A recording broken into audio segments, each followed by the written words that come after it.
just my X-type.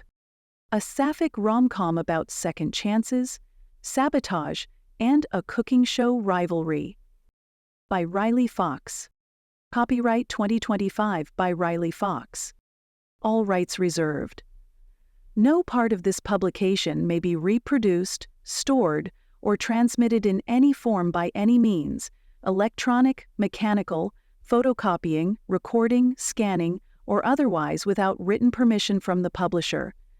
It is illegal to copy this book, post it to a website, or distribute it by any other means without permission.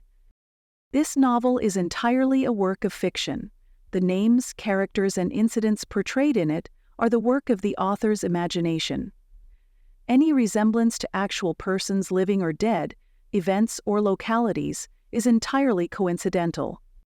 Riley Fox asserts the moral right to be identified as the author of this work.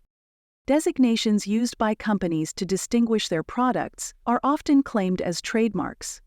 All brand names and product names used in this book and on its cover are trade names, service marks, trademarks, and registered trademarks of their respective owners. The publishers and the book are not associated with any product or vendor mentioned in this book. None of the companies referenced within the book have endorsed the book. Book cover by Dana Sacco. Chapter 1. Hearts on Camera. Ren drummed her fingers against the steering wheel, humming along to a pop love song as she pulled into the Sweetheart Studios lot. Her lavender hair caught the morning light through the sunroof, freshly touched up just for this gig. The nerves fluttering in her stomach weren't the usual pre-show butterflies. This Valentine's special represented something bigger. Mainstream visibility for queer cooking personalities, a chance to be herself, rainbow-scented sneakers and all, on network television. "You've got this," she murmured to her reflection in the rearview mirror, adjusting the collar of her chef's jacket. Just another day in the Ren Hartley experience. She grabbed her tote bag, emblazoned with "Too Hot to Handle," and hopped out of the car, pulling her custom whiskey business apron from the passenger seat. The apron had been a gift to herself after hitting 1 million followers, a celebration of how far she'd come since restaurant kitchens. Since Noah. The thought flickered and faded, no point dwelling on ancient history. The studio doors whooshed open, and Ren stepped into the controlled chaos of pre-production. Before she could even get her bearings, a production assistant with a clipboard materialized. "Oh my God, you're actually here? I follow all your videos. The one where you made rainbow dumplings? Life-changing." She thrust forward a clipboard. "I'm Jade. I need your signature on these release forms." Ren beamed, slipping effortlessly into her public persona. The Stir Squad is everywhere. Love meeting a fan in the wild. 2 more crew members recognized her as she made her way through the studio. One showing her a recreation of Ren's viral birthday cake hack, another asking for a selfie. "For my girlfriend, she's obsessed with your knife skills." This was the world Ren had built for herself. Connection through food. One follower at a time. The Valentine set stood ready for final preparations, awash in soft pinks and fierce reds. Heart-shaped fairy lights hung overhead, bathing everything in a rosy glow. 2 cooking stations faced each other, already prepped with basic equipment. Roses spilled from vases strategically placed for maximum camera appeal. "Subtle," Ren murmured, running her fingertips along the edge of what would be her workstation. The cool stainless steel grounded her. She spotted a mixing bowl and, glancing around to make sure no one was watching too closely, tapped her spoon against it 3 times. Tap, tap, tap.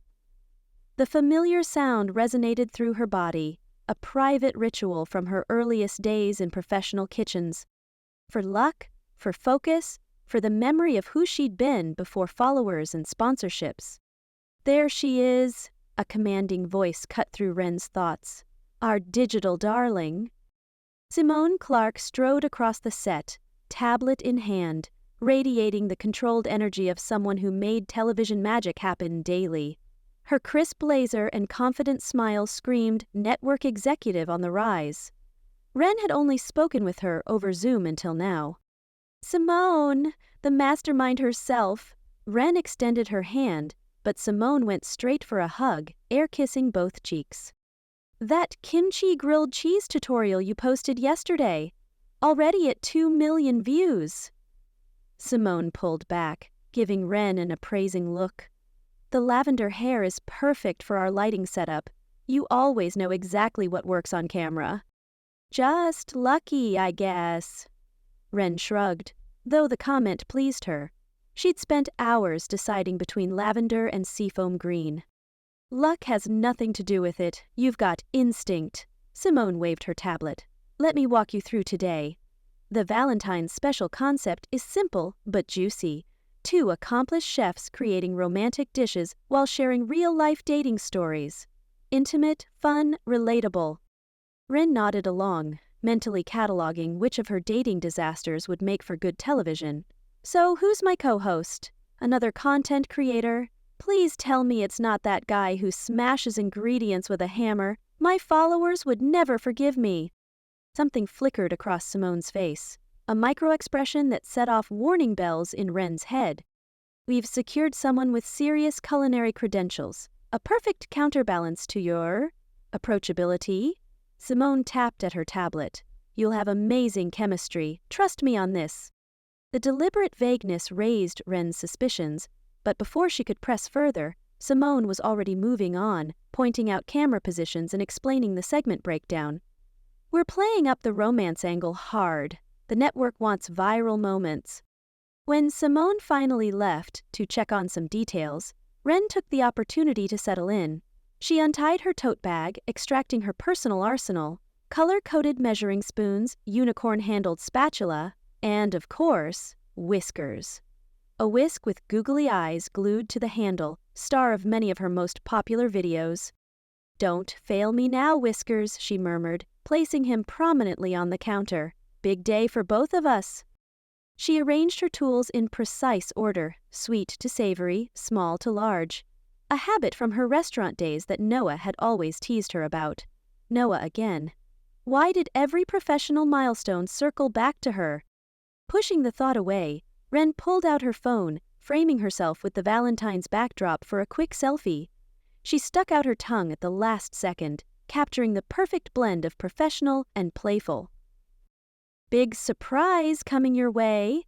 Valentine special, stir it up," she typed, loading the image to her social accounts. The comments began rolling in immediately. Heart emojis, exclamation points, questions about what she'd be cooking. The studio door opened behind her. Ren, still smiling at her phone, turned to see who else had arrived. Her smile froze. The phone nearly slipped from her suddenly numb fingers. Noah Reyes stood in the doorway, all sharp angles and focused intensity. The black bandana, the knife roll tucked under one arm, the familiar, serious set of her jaw. 3 years dissolved in an instant, leaving Ren breathless with recognition and something far more complicated. Noah's eyes met hers, widened fractionally, then narrowed. The subtle emotions that flashed across her ex's face were still perfectly legible to Ren: surprise, dismay, resignation.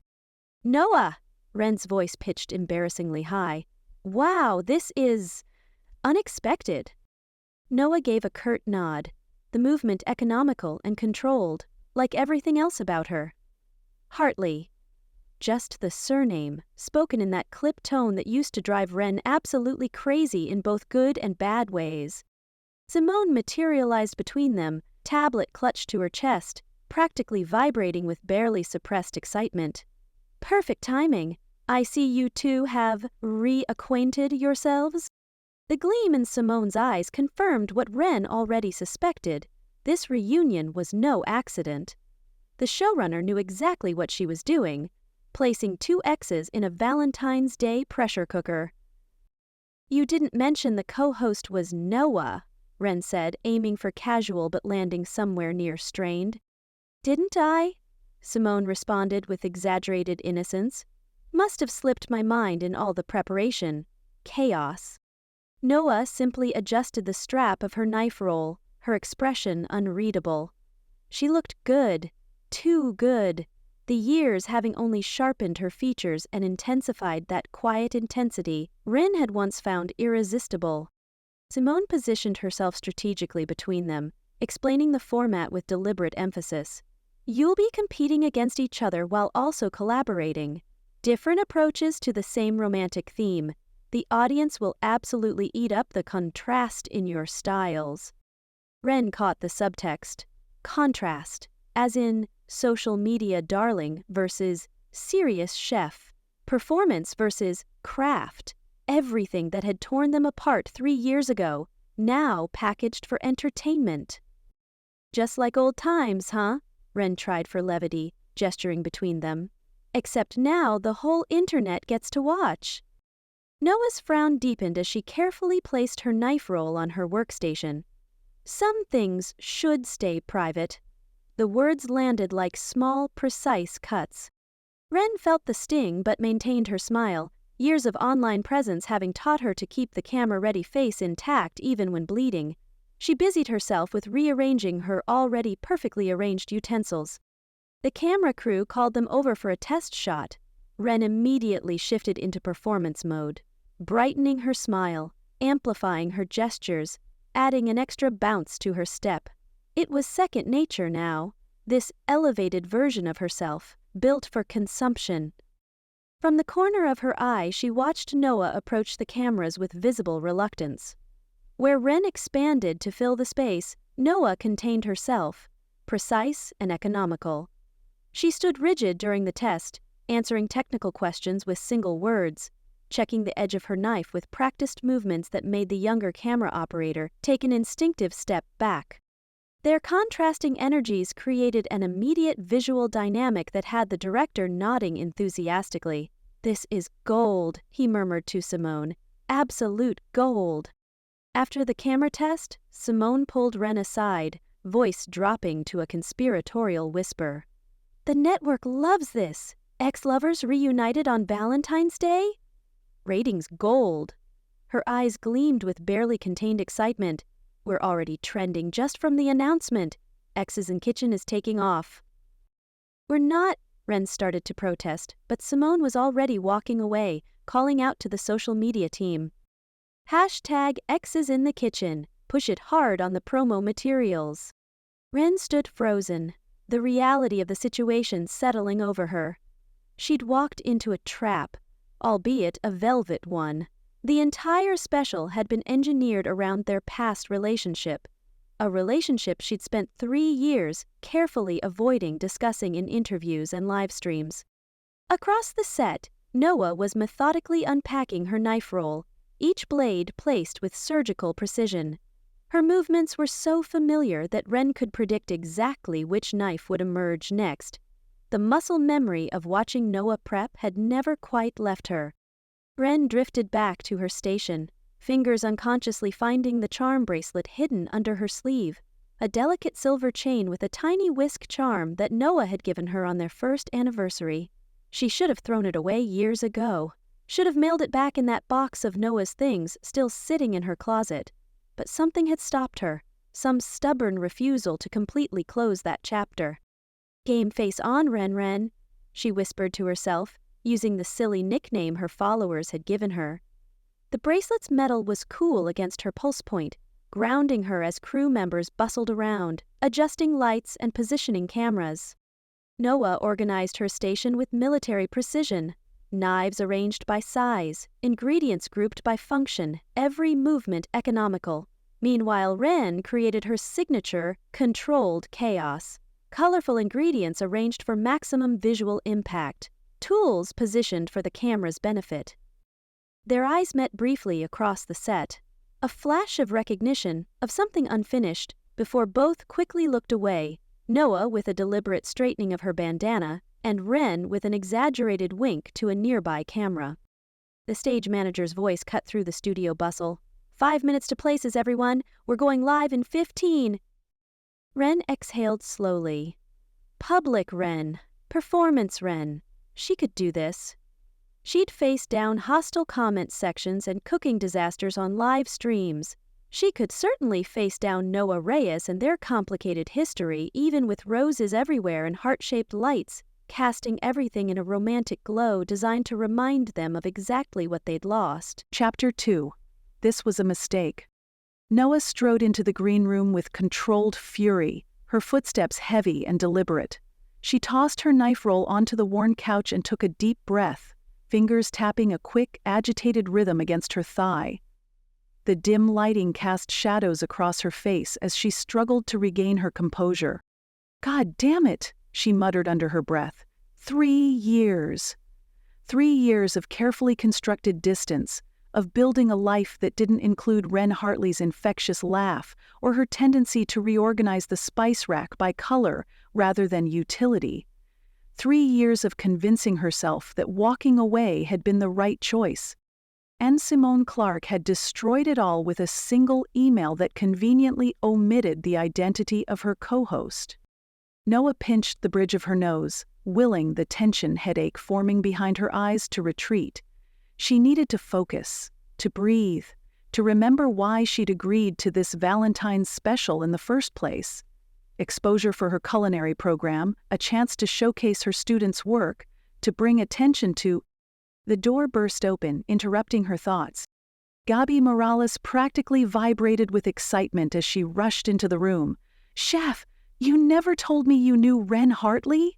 Her eyes were wide, phone clutched in her hand, open to Ren's Instagram profile. The pastel-haled chef beamed from the screen, surrounded by heart-shaped cookies dusted with rainbow sprinkles. Noah cut her a sharp look that didn't quite hide her discomfort. "There's a lot I don't tell you, Gabi." "But this is Ren Hartley," Gabi emphasized, as if Noah might have somehow missed this critical detail. "The Whisk Wizard. She has 4 million followers. My sister and I watch all her videos. She made me want to become a chef in the first place." Noah's jaw tightened. Of course Ren had inspired another young cook with her Technicolor approach to cuisine. Her ex had always had that effect on people, drawing them in with charm and accessibility while Noah stood in the shadows, demanding precision and respect rather than adoration. "I'm aware of Ms. Hartley's social media presence," Noah said coolly, moving toward her knife roll. She unzipped it with practiced movements, the familiar leather worn smooth from years of use. "Have you seen her rainbow candy bark tutorial? It got shared by..." "We need to prep for tomorrow," Noah interrupted, unpacking her knife roll methodically, each tool placed with precision on the small table.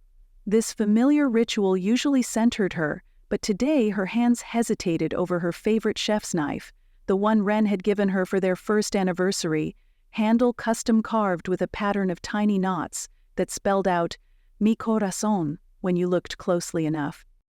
She quickly moved past it, focusing on reorganizing her tools instead. Gabi seemed undeterred, scrolling excitedly through her phone. "She made this rainbow soufflé last week that got 2 million views. Views don't make good food," Noah snapped. Then immediately regretted her harsh tone when Gabi shrunk back, enthusiasm dimming. Noah exhaled slowly, softening slightly. "Just professional differences." "Oh," Gabi said, tucking her phone away. The hurt in her voice made Noah wince internally. "I didn't realize you two had differences." Noah arranged her offset spatula and microplane side by side, aligning them perfectly. "Most chefs do. Different philosophies, different approaches." She kept her voice neutral, professional. "Ms. Hartley prioritizes aesthetics and accessibility. I prioritize technique and tradition." "Did you know her before she got famous? You both came up in New York, right?" Noah's fingers stilled momentarily on the handle of her paring knife. "A lifetime ago," she said quietly, before Ren's first viral video had launched her into a stratosphere of rainbow cakes and punny cooking segments. Before Noah had retreated into teaching, rather than faced the glare of cameras that seemed to follow her ex everywhere. The door swung open again, and Simone entered with a confident smile that made Noah instantly wary.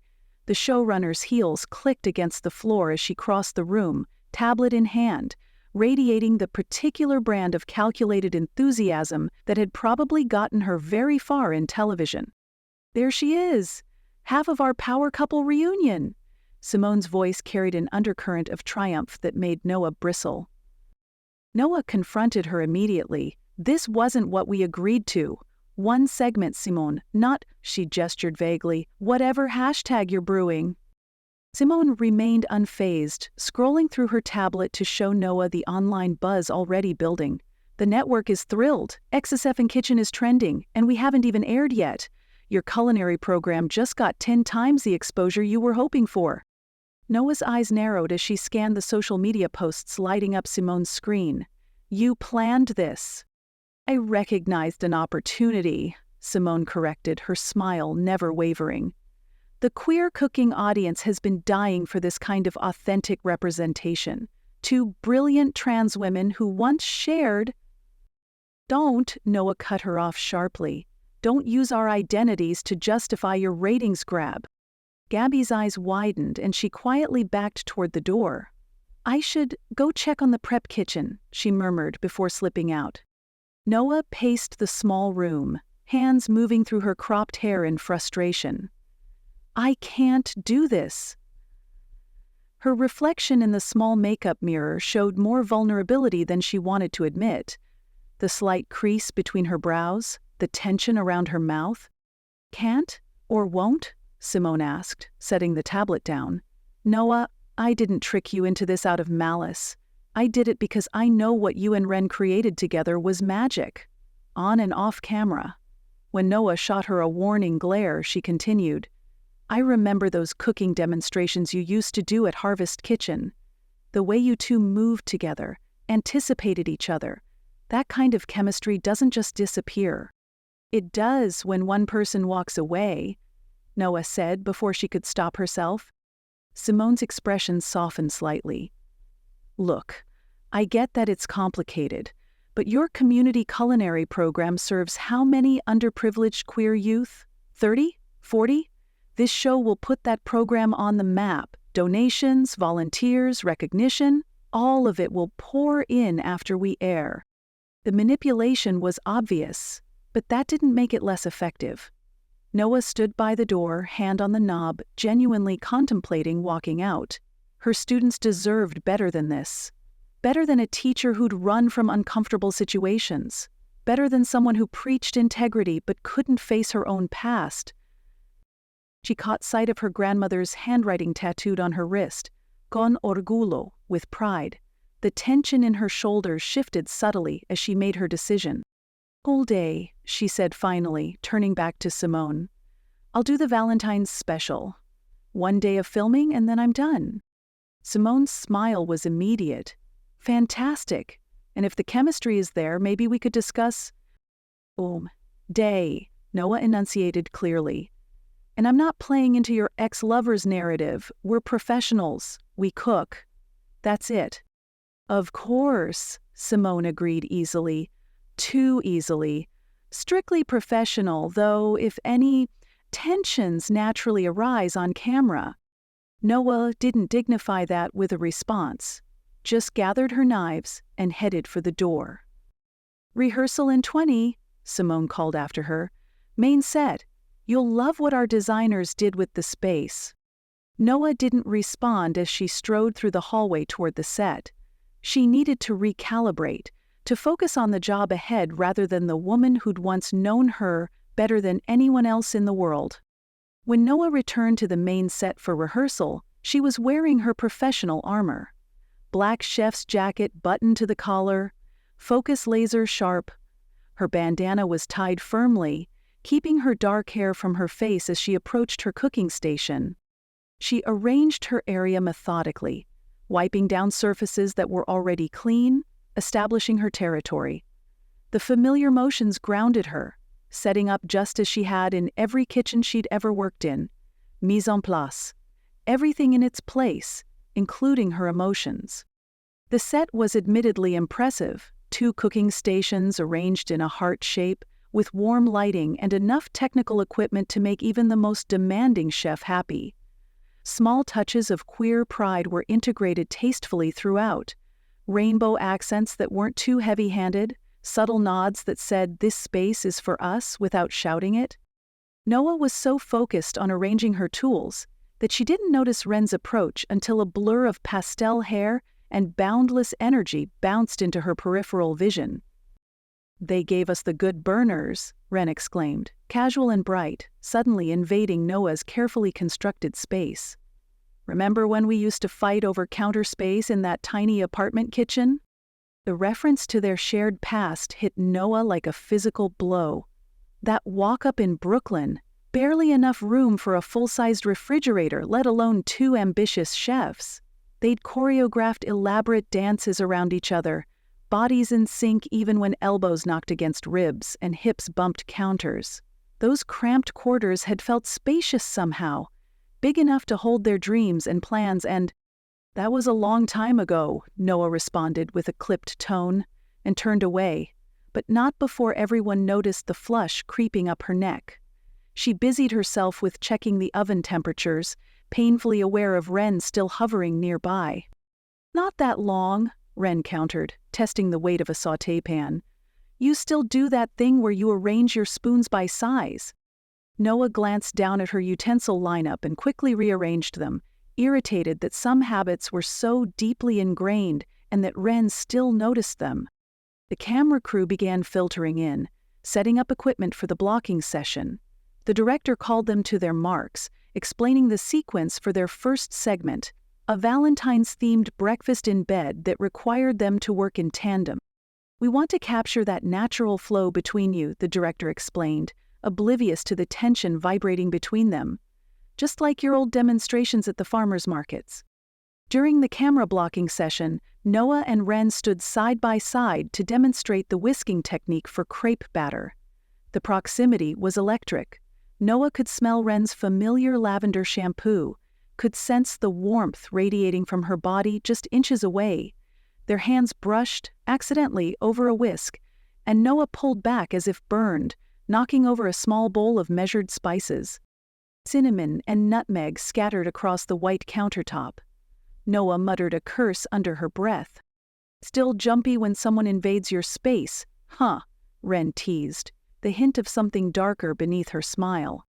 "Only when they don't respect boundaries," Noah shot back. The director called for a quick break while Noah cleaned up the spilled ingredients with focused intensity, refusing help from the production assistants.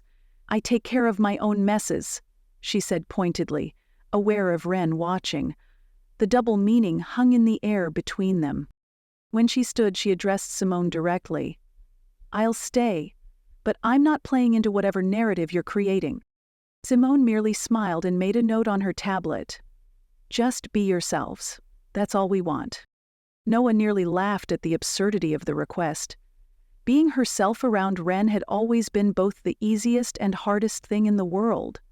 Easy because Ren had seen her, truly seen her, when so few others had. Hard because being seen meant being vulnerable. The final rehearsal scene ended with a walkthrough of their closing segment.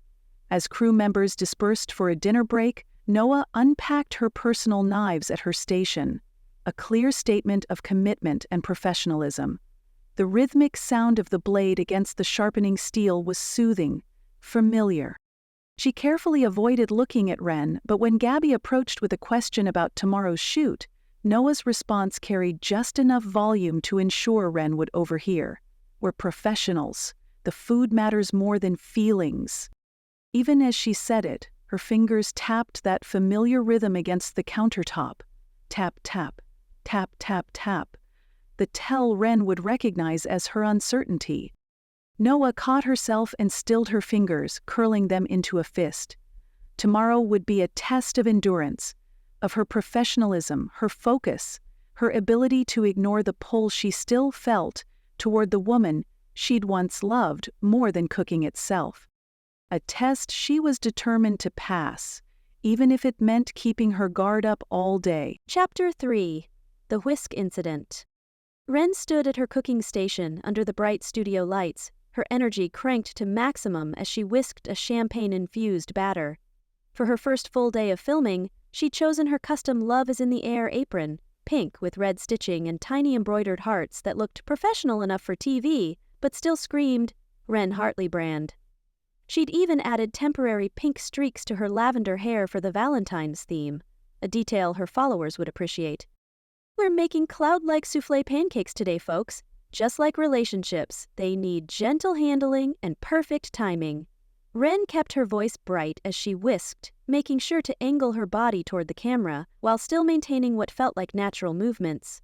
3 years of content creation had taught her how to make technical cooking look effortless and fun. The secret is in the bubbles, both the champagne and the whipped egg whites. Tiny pockets of air that create something magical. The camera panned between her animated gestures and Noah's methodical preparation across the divided kitchen set. While Ren's station looked like organized chaos, ingredients in colorful bowls, her signature pastel measuring spoons fanned out artistically, Noah's space remained pristine, with ingredients lined up in glass prep bowls like soldiers awaiting inspection. Ren deliberately caught Noah's eye and winked, watching as the other woman looked away with pursed lips. The tiny victory made Ren's heart beat faster. Getting any reaction from Noah felt like winning a prize. The champagne adds a subtle tanginess, Ren continued, amplifying her movements as she spun her glitter-handled whisk with a flourish.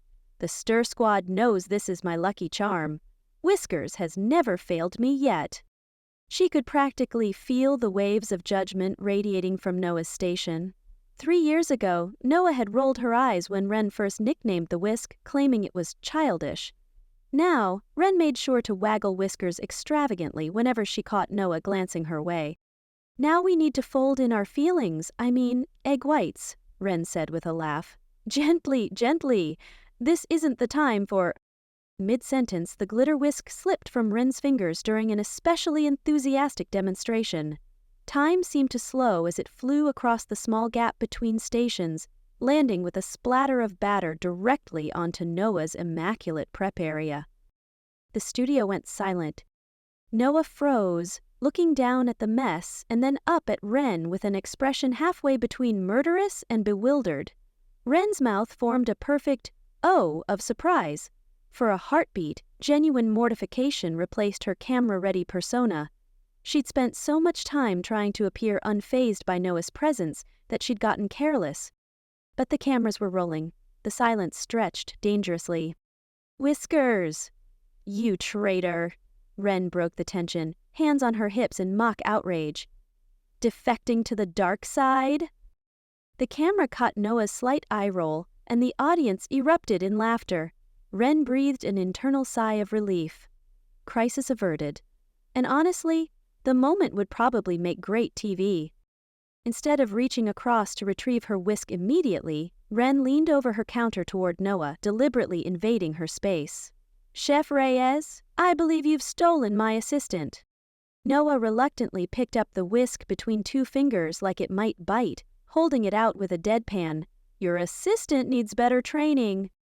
Their fingers brushed during the handoff, and Ren held the contact a beat too long, trying not to notice how familiar Noah's hands still felt. Strong fingers, short nails, always slightly cool to the touch. Noah pulled back first, as Ren knew she would. Sorry about your station, Ren said with what sounded like genuine contrition to her own ears. I've been told I'm a hazard in enclosed spaces. I remember, Noah muttered, barely audible, already reaching for a towel to clean the splatter. The tiny acknowledgement of their shared past sent an unexpected thrill through Ren's chest. Following the whisk incident, Ren doubled down on the playful banter. She moved around her station with exaggerated care, occasionally glancing at Noah's methodical knife work with raised eyebrows.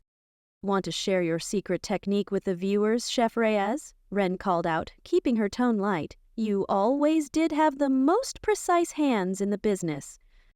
She watched Noah's ears redden even as her expression remained professionally neutral.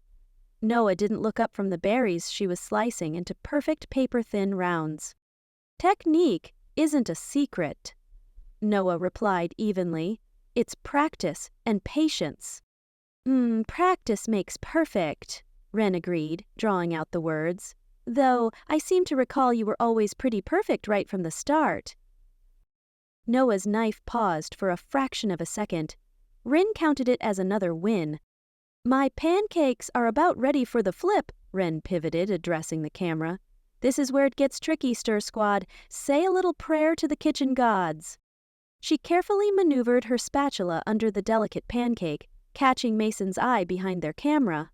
They gave her a subtle thumbs up. At least someone appreciated her efforts to make good television.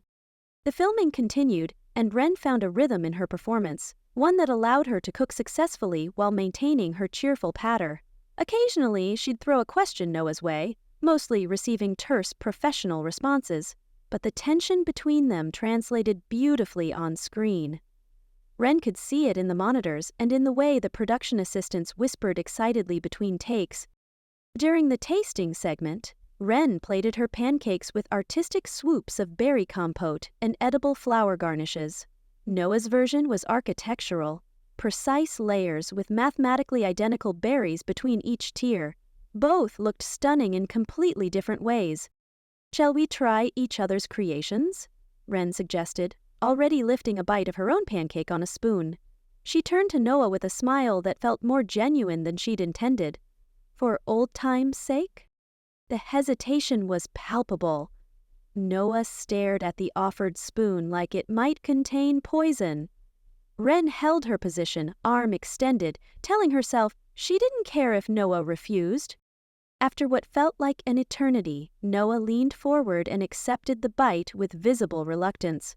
Ren watched intently as Noah tasted, something vulnerable flickering across her expression when Noah gave a small nod of approval.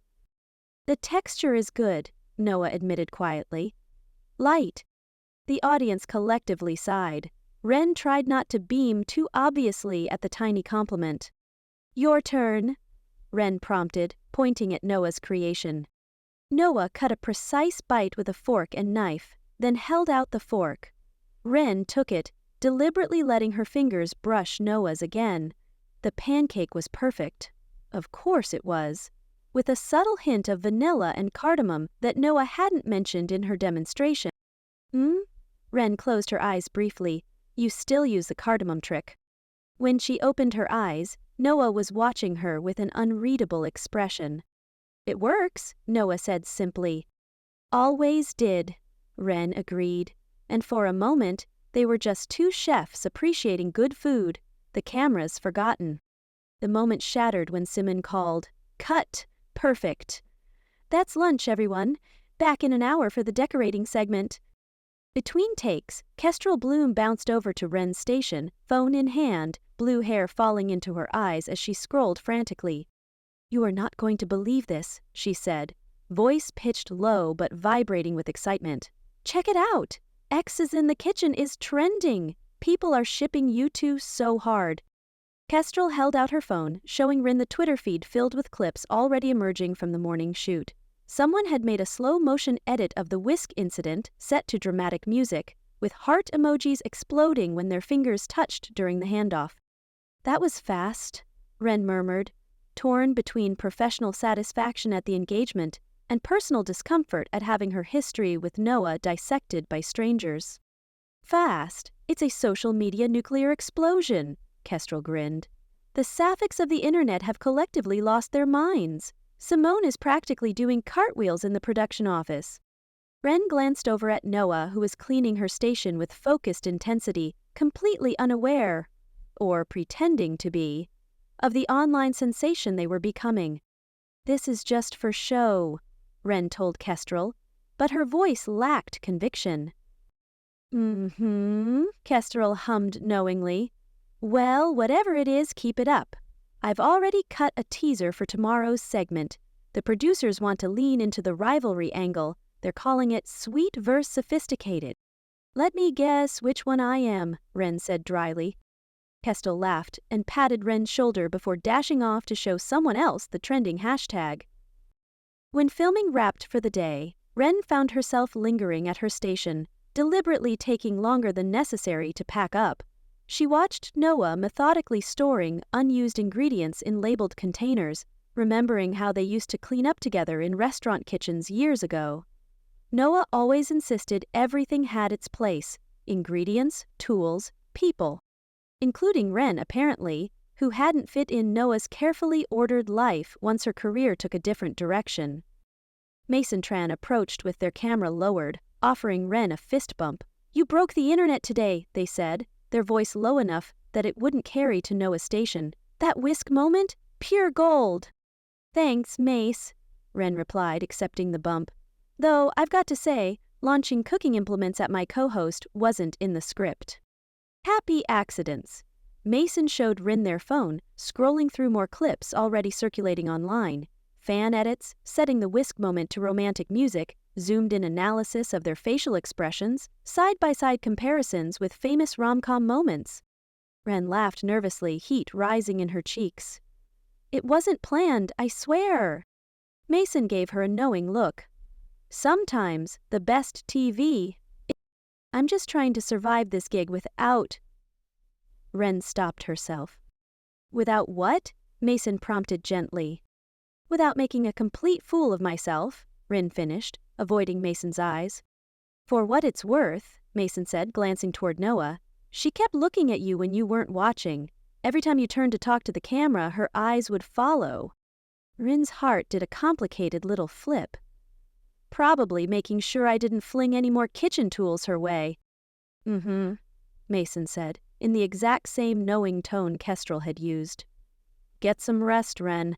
Tomorrow's Valentine's centerpiece challenge will be intense.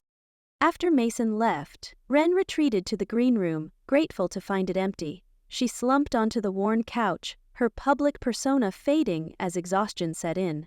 She stared at her glitter whisk, turning it over in her hands, while her thoughts raced uncontrollably.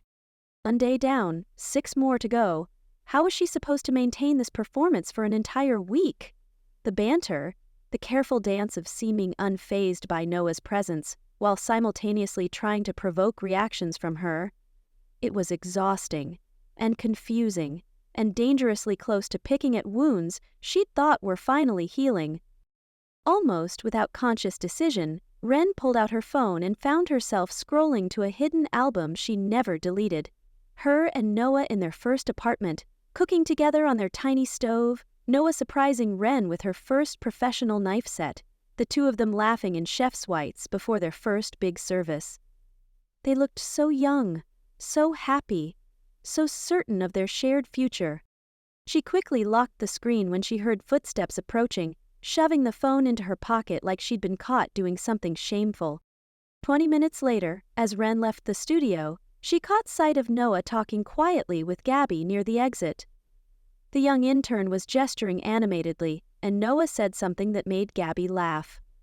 A genuine laugh, not the polite chuckle she'd given Ren's jokes during their brief introduction. Ren felt a pang of something like jealousy, not of their relationship, but of how freely Noah seemed to interact when Ren wasn't around.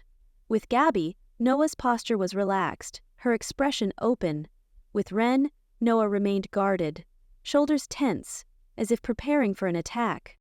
Ren put on her sunglasses, squared her shoulders, and walked past them with a cheerful, "See you tomorrow for more kitchen chaos, chef, no fun."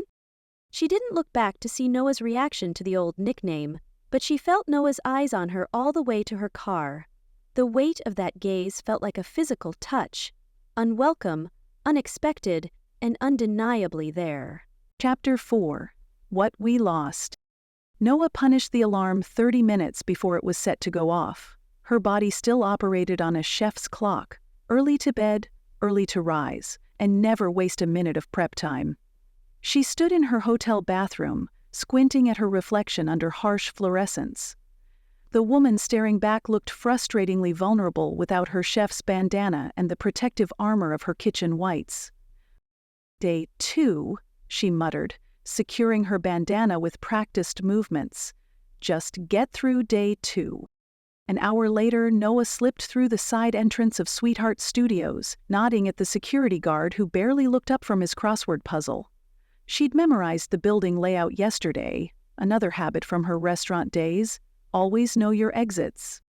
The set kitchen stood empty and dim, just as she'd hoped. This early, she'd have at least 40 minutes of peace before the crew descended. She flipped on the lights, revealing the gleaming countertops and camera-ready appliances. Everything was too shiny, too perfect. Real kitchens had character.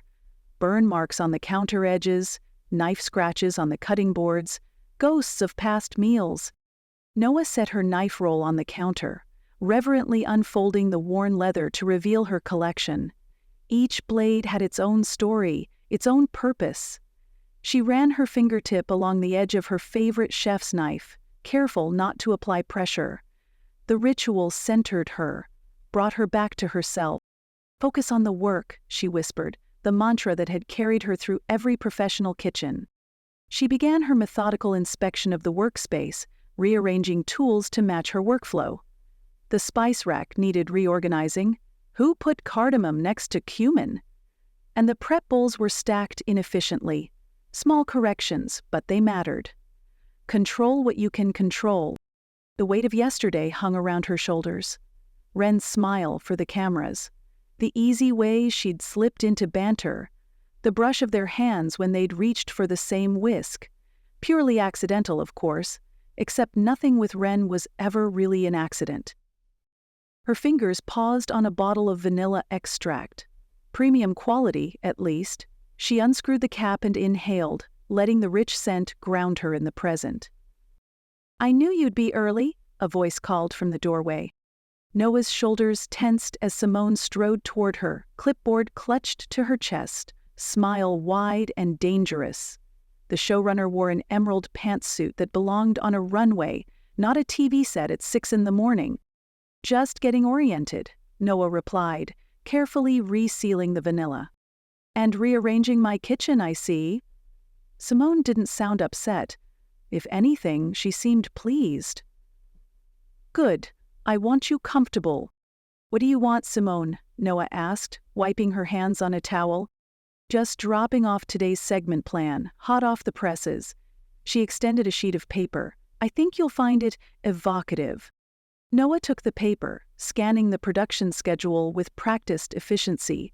Her eyes caught on a phrase midway down the page, and her entire body went cold. "Recipes that tell your story," she read aloud, then continued down to the featured dessert, caramel brulee Reyes. She looked up sharply. "No!" "Pick something else." Simone tilted her head. "Research says it was your signature dessert at your first restaurant pop-up. The viewers will love the personal touch." Noah felt her jaw tighten, a muscle jumping along her temple. "That dessert is personal."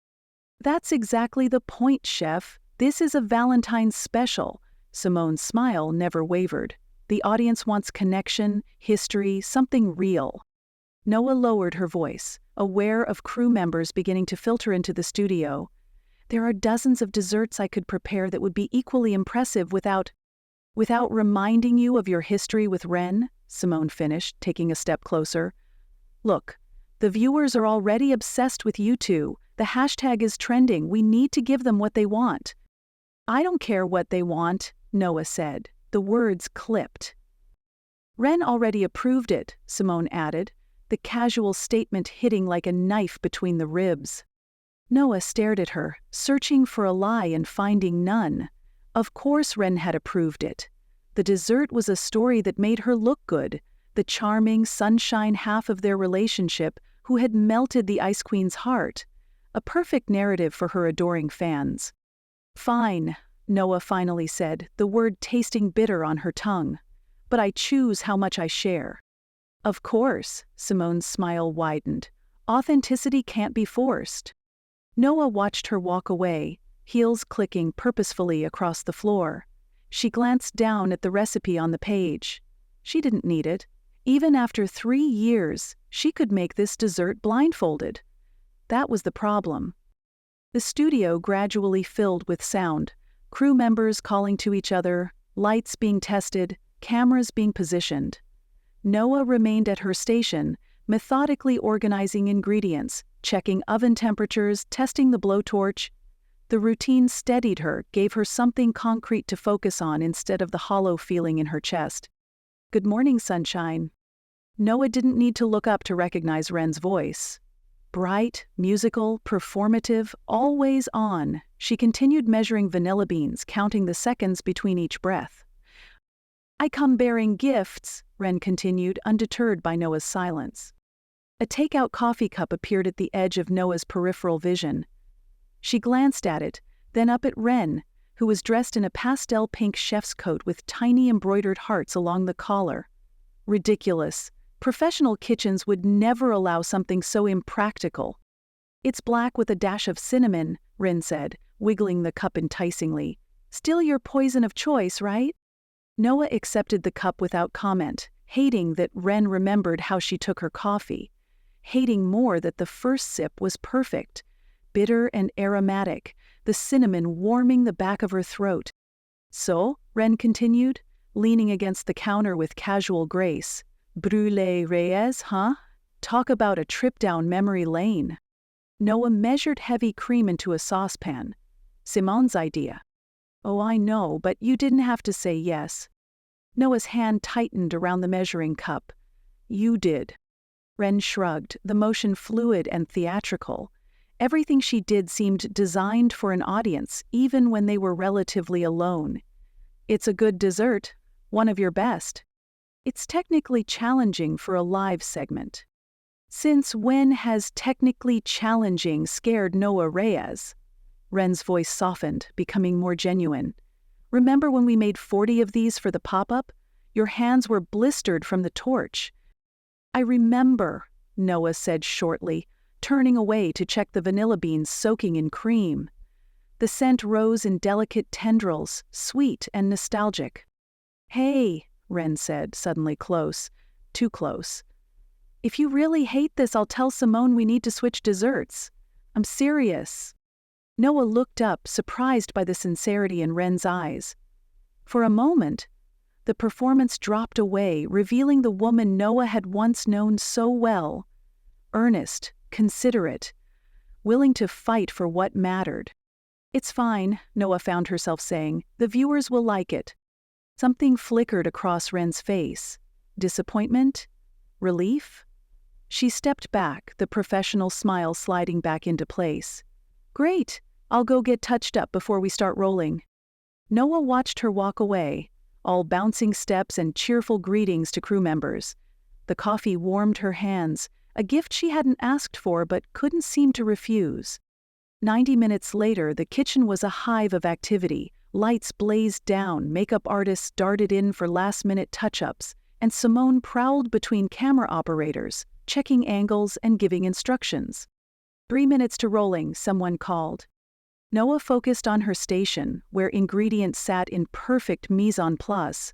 Sugar, egg yolks, cream, vanilla, salt. Simple components that came together as something complex. Like relationships. Like the one she'd had with... She cut the thought off, reaching for her knife roll. Not now. And we're live in 5, 4, 3... The floor director's countdown ended in silent finger gestures. Welcome back to Sweetheart Kitchen, Ren beamed at the camera.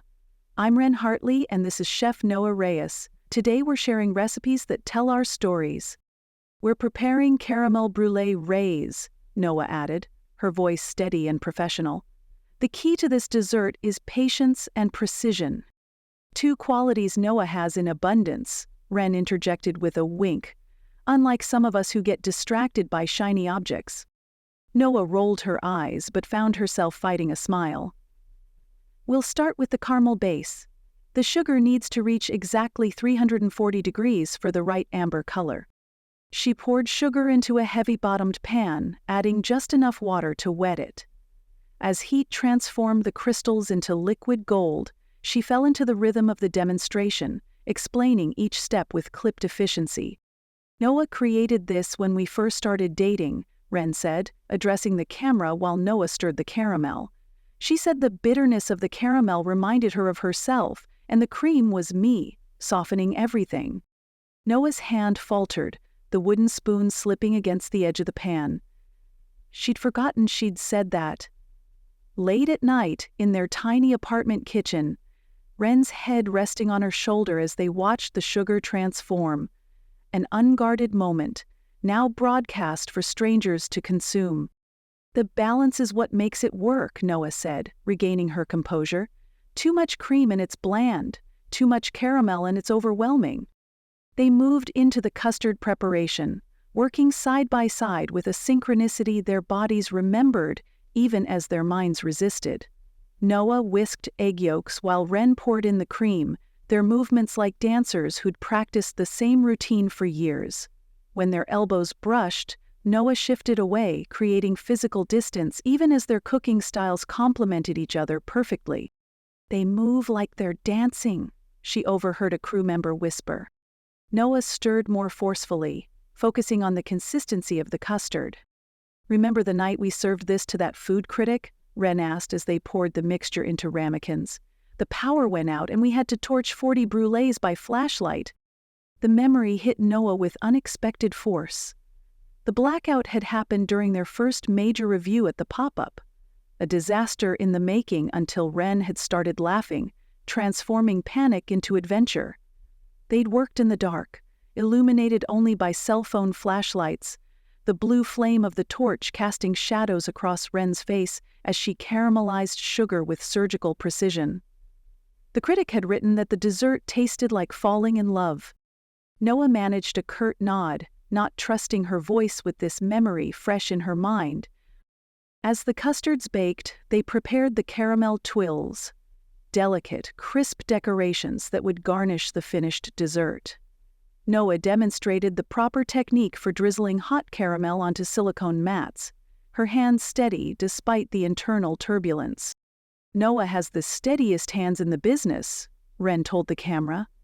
"I once saw her pipe chocolate work so delicate it looked like lace, even after a 16-hour shift."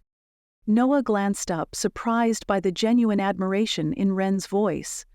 For a moment, their eyes met over the counter, an unspoken acknowledgement passing between them. They had been good together, once, not just romantically but professionally. They had pushed each other to be better. The timer beeped, breaking the moment. Noah retrieved the custards from the oven, their tops ready for the signature caramelized sugar crust. She reached for the blowtorch, feeling centered as her hand closed around the familiar tool. "This is where the magic happens," she said, igniting the flame with a soft whoosh. The contrast between the cool, smooth custard and the hot, brittle sugar creates tension that makes each bite interesting. She bent over the first ramekin, applying the torch with practiced precision. The sugar bubbled and darkened, transforming into a glassy amber surface. The blue flame reflected in her eyes as she worked, conscious of Ren watching her. "A lot like us," Ren murmured, just loud enough for the microphone to catch. Noah's hand trembled slightly, but she recovered, moving to the next dessert. The smell of burning sugar filled the air, sweet and bitter at once. They plated the finished brulees side by side, working in tandem without speaking. Noah reached for the mint garnish just as Ren slid it toward her. Their fingers brushed, and neither pulled away immediately. The silence between them shifted from tense to something softer, more dangerous. Noah felt the warmth of Ren's skin against hers, familiar and foreign at once. "Noah named it after herself," Ren explained to the camera. "But I insisted we call it Brûlée Reyes because it was the first time I knew I was falling in love with her cooking." Noah stared at the perfectly cracked caramel surface, remembering what Ren had actually said that night, that it was the first time she knew she was falling in love with Noah, not just her food. The revision stung more than it should have. "And there you have it," Noah said, straightening up. "Caramel Brûlée Reyes. Don't forget to let the caramel set for exactly 3 minutes before cracking into it," Ren added. "Good things come to those who wait. We'll be right back after the break with a savory Valentine's treat." "And we're clear," called the floor director. The set erupted into activity, but Noah remained still, staring at the desserts between them. All that history, distilled into sugar and cream. "It used to be easy with us," Ren said quietly, her voice dropping to a near whisper meant only for Noah. The performance was gone, leaving only truth in its wake. Noah felt every possible response rise and die in her throat: anger, agreement, longing. The weight of unsaid words pressed against her chest. She carefully wiped her hands on her towel and walked away without answering. But at the last moment, her fingertips lingered on the counter where Ren's hand had been moments before, a touch to a ghost, a memory, a regret. Chapter 5. Flashback Flavors. Ren sat at her dressing room vanity, staring at her reflection as Trisha, the makeup artist, dabbed concealer under her eyes. "A little extra today," Trisha murmured, focusing on the shadows Ren hadn't managed to hide with her usual skincare routine. "Late night?" "You could say that." Ren tried to summon her trademark peppiness, but it felt like trying to inflate a balloon with a pinhole leak. 3 consecutive days of filming with Noah had left her emotionally threadbare. Trisha stepped back, assessing her work. "You're quiet today. That's not like you." Ren blinked at her reflection. Pink-tinted lip gloss, subtle winged liner, cheeks flushed with just the right amount of color to pop on camera without looking artificial. Version 3 of Ren Hartley, whist wizard extraordinaire, stared back at her. Polished, camera-ready, and utterly hollow-eyed. "Earth to Ren?" Trisha waved a makeup brush. "You okay in there?" "Oh." Ren's face snapped into her practiced smile, the one with exactly 3/4 teeth showing, head tilted just so to catch the light. "I'm fabulous. Just mentally prepping my soufflé jokes for the interview." Trisha raised an eyebrow but didn't push. "Well, you're all set. I'll be back for touch-ups before the live demonstration." When the door clicked shut, Ren's smile collapsed like a failed meringue. She rubbed her temples, careful not to smudge Trisha's painstaking work. The solo interview loomed 15 minutes away, a segment about her journey to culinary stardom, which would inevitably lead to questions about Noah. She needed to change into something fresh for it. She rummaged in her overnight bag, pushing past her emergency backup whisks and rainbow sweatshirt, until her fingers found the familiar cotton of her favorite apron. She pulled it out. Soft pink with sweet and spicy embroidered across the chest, in looping crimson thread. Her followers voted it their favorite in an Instagram poll last year. As she unfolded it, something fluttered to the floor. A rectangle of paper, yellowed at the edges. Rin froze, her heart suddenly hammering against her ribs. For a moment she couldn't move, couldn't bend to pick it up.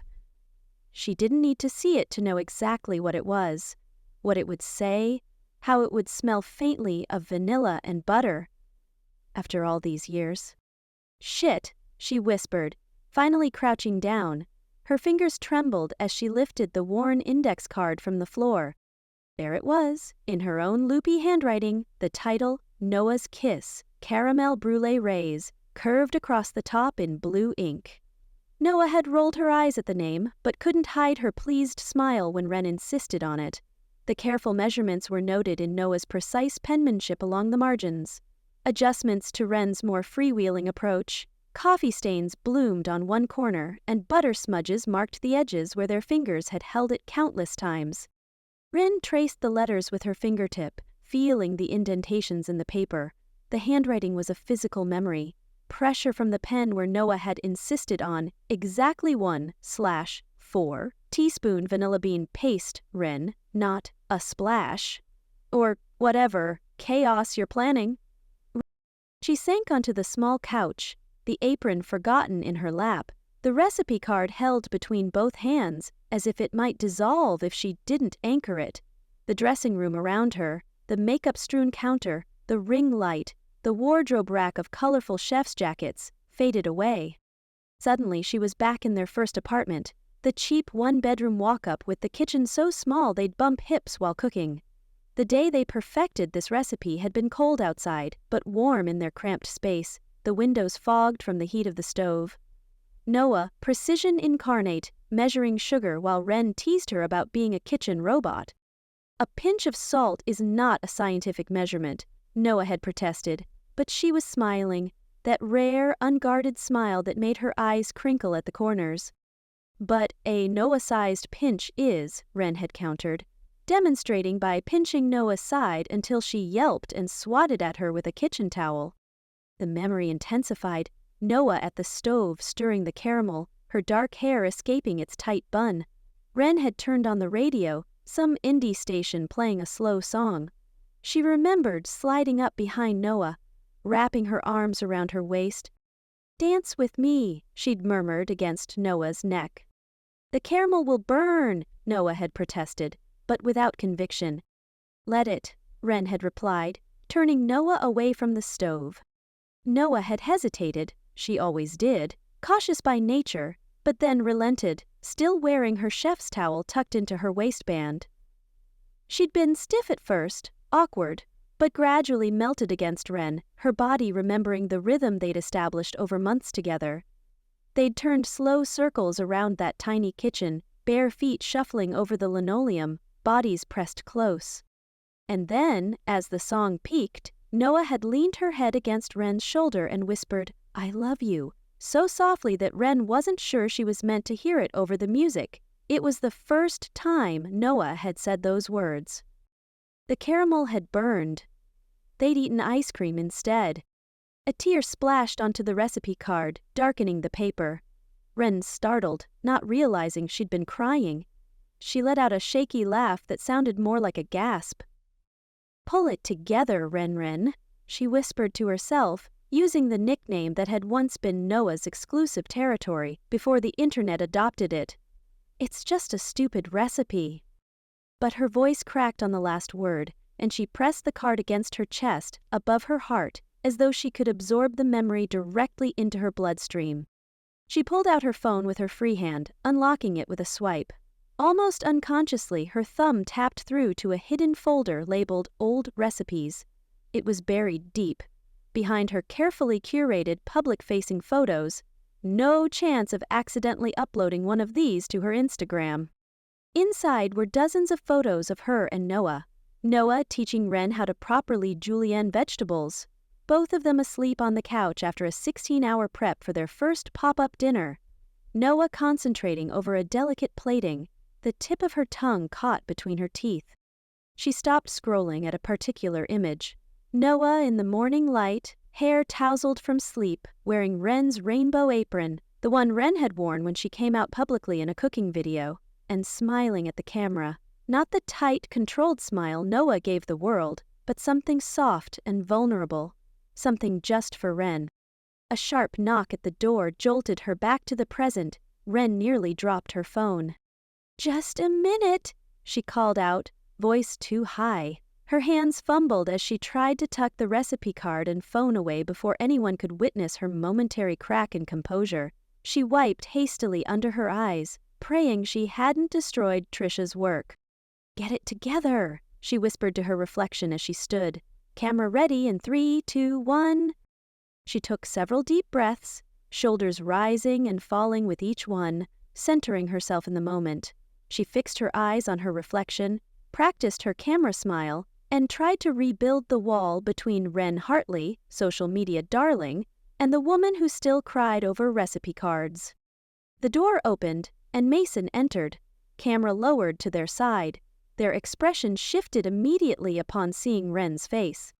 "5 minutes till your interview," they said, then added more gently, "You okay? You're looking a little less Ren-like than usual." Ren's hand flew to her cheek. "Oh God, did I smudge something? Trisha will murder me if I ruined her contouring masterpiece." Mason set the camera down on a nearby table. "Your face is fine. It's the rest of you that seems off. Just having an existential crisis about whether my soufflé joke was funny enough, the usual." Ren forced a laugh, turning back to the mirror to adjust her hair. A practiced deflection. Mason didn't budge. Instead, they crossed the room and sat on the edge of the couch, silent but expectant. It was one of the things Ren appreciated most about Mason. They never pushed, just created space for truth. After a moment of weighted silence, Ren sighed. She retrieved the recipe card from where she'd hastily tucked it into her bag. "I found an old recipe," she admitted, holding it up, "from when Noah and I were together." Mason's eyes widened slightly. "Ah, yeah." Ren sank beside them on the couch. "It's ridiculous, right? 3 years and I still can't look at a stupid dessert recipe without falling apart? Doesn't seem ridiculous to me." "You didn't know me then." Ren fiddled with the corner of the card. "Before all this?" She gestured vaguely at the dressing room, at herself, at the entire Wren Hartley enterprise she'd built. When I was just a chef who thought she'd found her person. What happened? Mason asked quietly. Wren laughed, but it came out hollow. That's the thing. I'm still not entirely sure. One day we were planning our next pop-up together, and the next, she was gone. Said she needed to focus on her culinary development, whatever that means. She leaned back against the couch cushions, staring at the ceiling. You know what's funny? My whole brand is being authentic and relatable. Just a queer girl who likes to make pretty food. That's what my bio says. But none of my followers know about Noah. None of them know that half the recipes I post are modified versions of dishes we created together. That sometimes I film 3 weeks' worth of content in one day because the other days I can barely get out of bed. She closed her eyes, feeling the weight of this admission. I've edited so much of myself out for the whisk wizard persona. The messy breakup, the nights I still make this, she waved the recipe card, when I can't sleep. How I built a career on joy while carrying around this thing that never quite healed. Rin opened her eyes, meeting Mason's steady gaze. The camera's always rolling now, Mason. I don't know how to just be real anymore. Especially with her.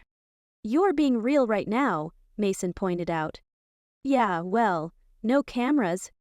There are always cameras, Ren, just different ones. Mason gestured toward the door, beyond which lay the studio and the interview stage. The camera only captures what you choose to show it. Same with people. Ren considered this, turning the recipe card over in her hands. I guess I've been choosing to show everyone the highlight reel. Most people do. Even Noah, Ren sighed. Especially Noah. At least my brand is built on emotion. Hers is all about control, precision. I wonder if she ever lets anyone see... She trailed off, unable to finish the thought. A production assistant's voice called from the hallway. 2 minutes, Miss Hartley! Wren stood, smoothing down her clothes with one hand, still holding the recipe card in the other. She looked down at it one more time, at the physical evidence of a time when Noah Reyes had loved her enough to dance in a tiny kitchen and let the caramel burn. And instead of tucking it back into her bag, she deliberately slid it into her apron pocket, where it rested against her heart. Ready? Mason asked, picking up their camera. Ren nodded, squaring her shoulders. As I'll ever be? As they walked to the interview set, Ren felt the weight of the recipe card in her pocket, a small, tangible piece of her true self accompanying her into the spotlight. Mason paused just before they reached the set. What are you going to do? About Noah, I mean. Ren considered the question. I don't know yet, but I'm tired of pretending this is just professional rivalry. It's exhausting. So no more fake enemies act. Oh, I'll still be sassy on camera. The fans expect it, Ren said with a small smile. But maybe I can be a little more honest too. Not just with the audience, with her. When they reached the interview area, Ren saw Noah already seated in the green room, reviewing notes with her usual intense focus. Their eyes met briefly across the room. Noah's expression was unreadable, but she didn't immediately look away. Ren touched the recipe card through the fabric of her apron. After the interview, she decided she wouldn't tuck it back into storage. Instead, she'd place it in tomorrow's outfit.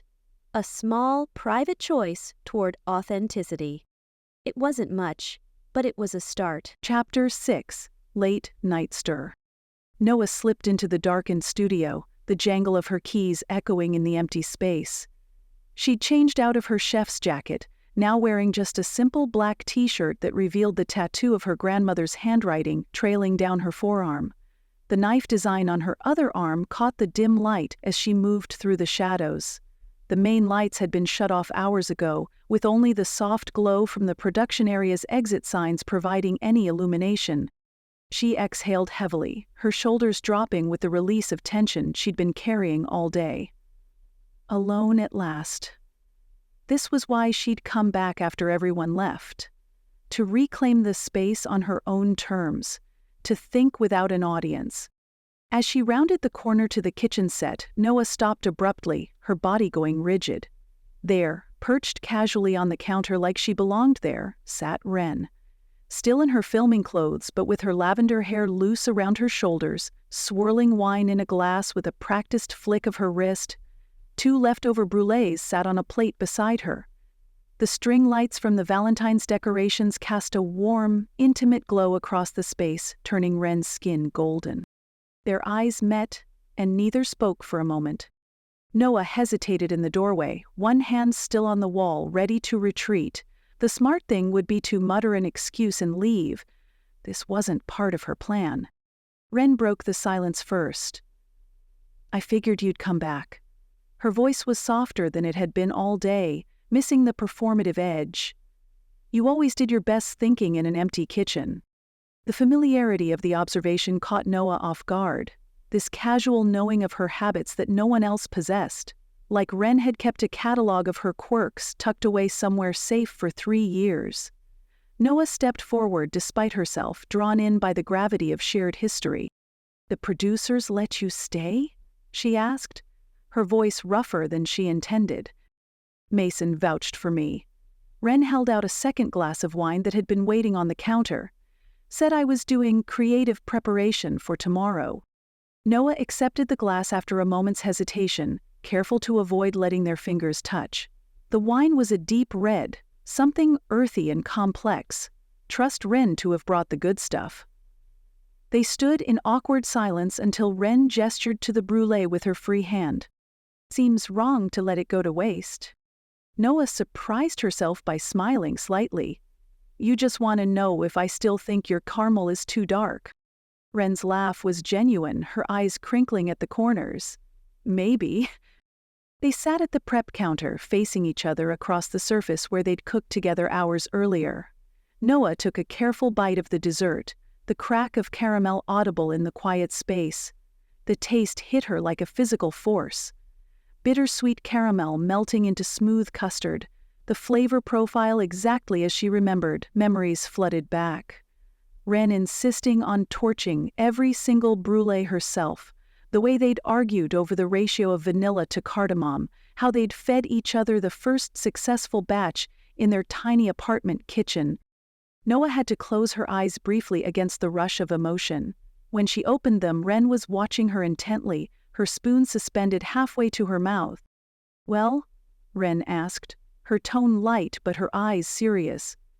"Verdict?" Noah swallowed, composing herself. "It's good. You finally got the depth right without burning it." "High praise from Chef Reyes," Ren said, but her smile was small and real. The conversation started tentatively, with Ren asking about Noah's work at the Culinary Institute. Noah found herself talking more freely than she had in months, describing her students with their varying levels of passion and skill, the herb garden she'd started on the rooftop, the technique she was developing to make classical training more accessible. Her fingers tapped rhythmically against her wineglass as she spoke. Index, middle, ring, pinky, back to index. A habit she'd forgotten until she noticed Ren watching the movement with a flash of recognition. "You still do that," Ren murmured, gesturing to Noah's hand. "The tapping. When you're excited about something." Noah stilled her fingers, suddenly self-conscious. "I didn't realize I was—" "No, it's nice," Ren said quickly. "It's familiar." The word hung between them, loaded with meaning. Noah cleared her throat, desperate to shift the focus. "What about you? How's life as the whisk wizard?" She winced at how the question came out, tainted with judgment. But Ren didn't bite back. Instead, she looked down into her wineglass, swirling the liquid thoughtfully. "It's weird being loved by thousands of people who don't actually know you." The vulnerability in her tone made Noah look up sharply. "They think they do, because I share recipes and kitchen disasters and stupid jokes, but it's still a performance." Ren glanced up, her eyes meeting Noah's. "Not all of it, but enough." Noah nodded slowly, seeing past Ren's usual performative brightness to the woman beneath. "That sounds Exhausting. Sometimes? Ren shrugged, but the casual gesture didn't match the emotion in her eyes. Other times it's amazing. I get messages from queer kids who say watching me cook with my rainbow whisk made them feel seen, or from trans folks who picked up a spatula for the first time because of something I said. She traced the rim of her wine glass. That part makes it worth it. Noah found herself nodding. Your paella tutorial was good, she admitted. I showed it to my students. Ren's head snapped up, surprise brightening her face. You watched my videos? A few, Noah said, feeling heat rise to her cheeks. For research. Right. Research. Ren bit her lower lip, fighting a smile and failing. The kitchen grew quieter as they finished their wine. Ren leaned forward, fingers tracing invisible patterns on the countertop. I never really understood, why you left. Her voice lacked accusation. It was a simple statement of fact, as if she were commenting on the weather or the time. One day we were planning the future, and the next... Noah stared at her own hands, feeling the weight of 3 years of unspoken words pressing down on her chest. The silence stretched between them, but Ren didn't rush to fill it like she normally would. She just waited, giving Noah space to find the words. I thought you were choosing the spotlight over us, Noah finally said. The confession came out raw, unpolished, over what we built. She took a breath, forcing herself to continue. You were becoming someone different, someone who didn't need... She trailed off, unable to say me. The tap of her fingers against the counter intensified. No melody now, just nervous energy. I never wanted to choose, Ren said softly, her eyes never leaving Noah's face. I thought we were building something together, and then suddenly you were pulling away. Every time I got excited about a new opportunity, you got quieter. Because every opportunity took you further from the restaurant we talked about opening, Noah said, the old hurt creeping back into her voice. From the life we planned. You went from chef to personality overnight, and I couldn't. Keep up? Ren suggested, her voice gentle. No, Noah shook her head firmly. That's not it. I couldn't be part of it. All the cameras, the constant marketing, the social media strategy meetings. It wasn't what I loved about food. She looked up, meeting Ren's gaze directly. It wasn't why I fell in love with cooking. Or with you. Ren reached across the space between them, her hand covering Noah's to still the tapping. The touch was electric, a current running up Noah's arm and straight to her chest.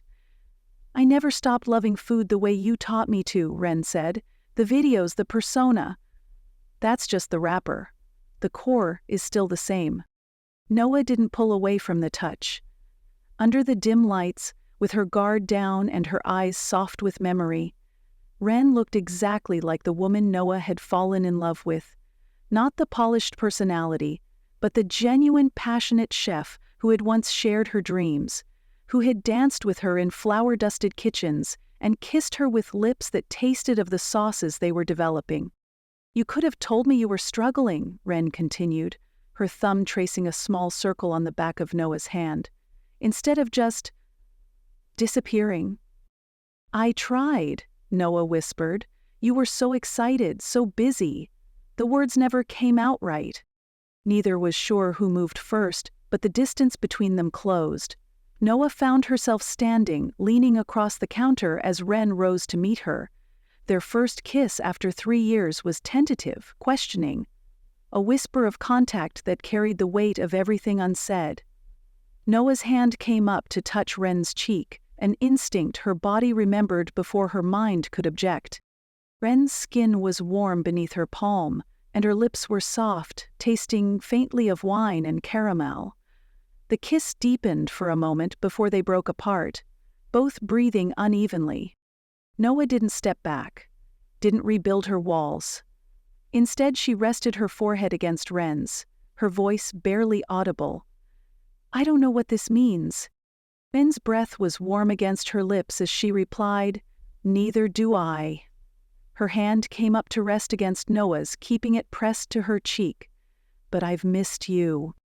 In the dim light of the empty kitchen, surrounded by the lingering scent of caramel and the faint sweetness of wine, Noah allowed herself to acknowledge what she'd been denying since the moment she walked onto the set and saw Ren again. "I've missed you too." The confession hung between them, fragile and honest, as the studio lights automatically dimmed further, signaling the late hour. They remained close, neither willing to break the moment by speaking again, both aware of the complicated reality waiting for them in the morning. But for now, in the quiet darkness of a kitchen that felt like neutral ground, they allowed themselves this small, honest reconnection, a first step towards something neither of them could yet define. Chapter 7. The Spotlight Sting. Ren practically danced into Sweetheart Studios, humming under her breath as she greeted the crew. She wore her brightest outfit yet, pastel blue hair freshly touched up, rainbow sneakers, and a custom apron, reading Whisks and Kisses. Her energy was infectious, causing crew members to exchange knowing glances as she spun past. "Morning, sunshine," called Mason, adjusting a camera lens. "Someone mainlined espresso this morning." "Just embracing the Valentine spirit," Ren replied, twirling once more for effect. She high-fived a lighting tech and finger-gunned at a production assistant who was struggling not to smile. She hadn't slept much, but it didn't matter. Every time she'd closed her eyes, she'd felt Noah's lips against hers again, tentative at first, then melting into something that felt like coming home. The memory buzzed under her skin like electricity. At her cooking station, Ren found herself sneaking glances at Noah's empty setup, replaying last night's kiss in her mind. She touched her lips briefly, smiling to herself. The way Noah had finally opened up, admitting she thought Ren had chosen fame over them. It wasn't the whole story, but it was a start, a crack in the wall. Mason caught her daydreaming and raised an eyebrow. Someone's in a good mood. Ren deflected with a laugh, adjusting her knives with unnecessary precision. "Just feeling inspired today." "Uh-huh," Mason lowered their voice. "Nothing to do with why you and a certain chef were the last two people in the building last night?" "I have no idea what you're implying." Ren busied herself arranging measuring cups by size, feeling heat rise to her cheeks. "Your lips say no, but your blush says yes." Mason smirked, then glanced toward the entrance. "Heads up, Grumpy's arrived." Ren's head snapped up so fast she nearly knocked over a bowl. When Noah arrived, their eyes met across the set. The moment was charged but subtle. Noah's usually stern expression softened at the edges, a ghost of a smile that only Ren would recognize.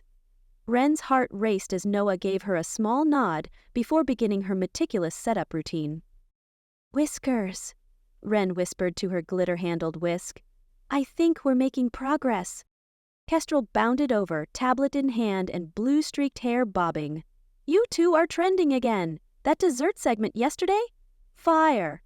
She turned the screen to show Rin a compilation of glances between her and Noah, set to a slow, romantic ballad.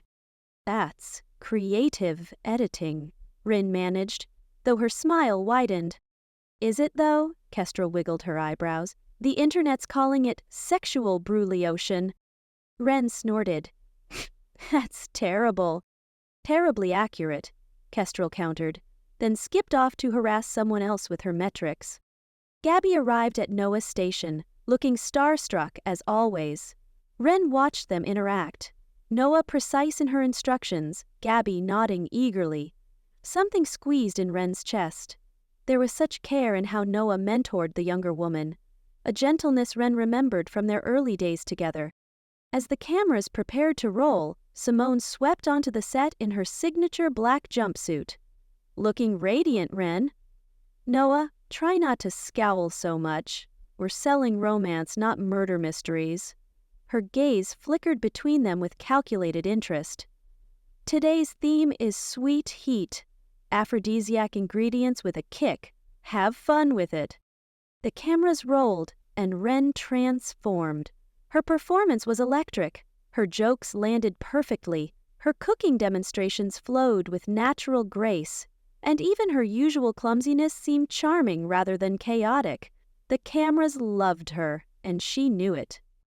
For this spicy chocolate mousse, we're adding a hint of cayenne, Ren explained to the camera, winking. A little heat makes the sweetness pop. Isn't that right, Chef Reyes? Noah looked up from her own creation, a complex, chili-infused ganache sculpture. Balance is key. Too much heat overwhelms the palate.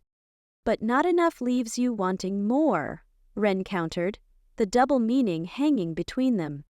When they were required to taste each other's dishes, their hands brushed deliberately, hidden from view beneath the counter. Noah's fingers lingered against hers for a heartbeat too long. Ren's breath caught as Noah sampled her mousse, watching those precise lips close around her spoon. Impressive layering of flavors, Noah admitted, the professional assessment belied by the warmth in her eyes. High praise from the Heat Queen herself, Ren quipped, earning a chuckle from the crew. Cut. Perfect. Simone clapped her hands.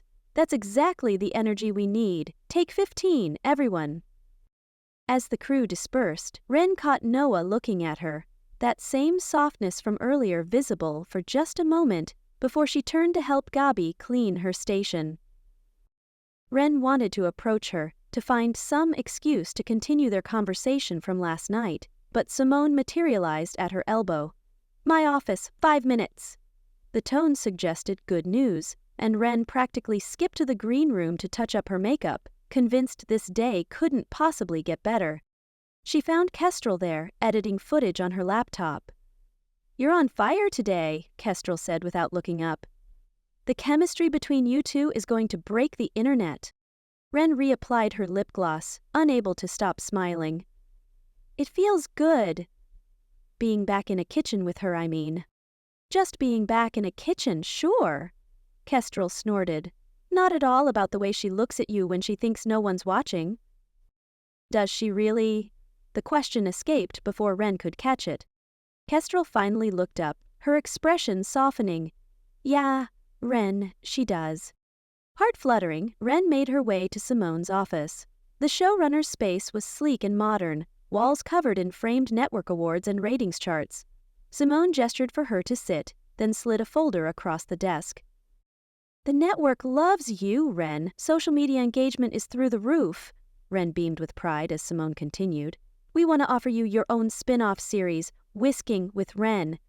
6 episodes to start, potential for a full season. Ren's fingers trembled slightly as she opened the folder to find a contract. The numbers made her eyes widen.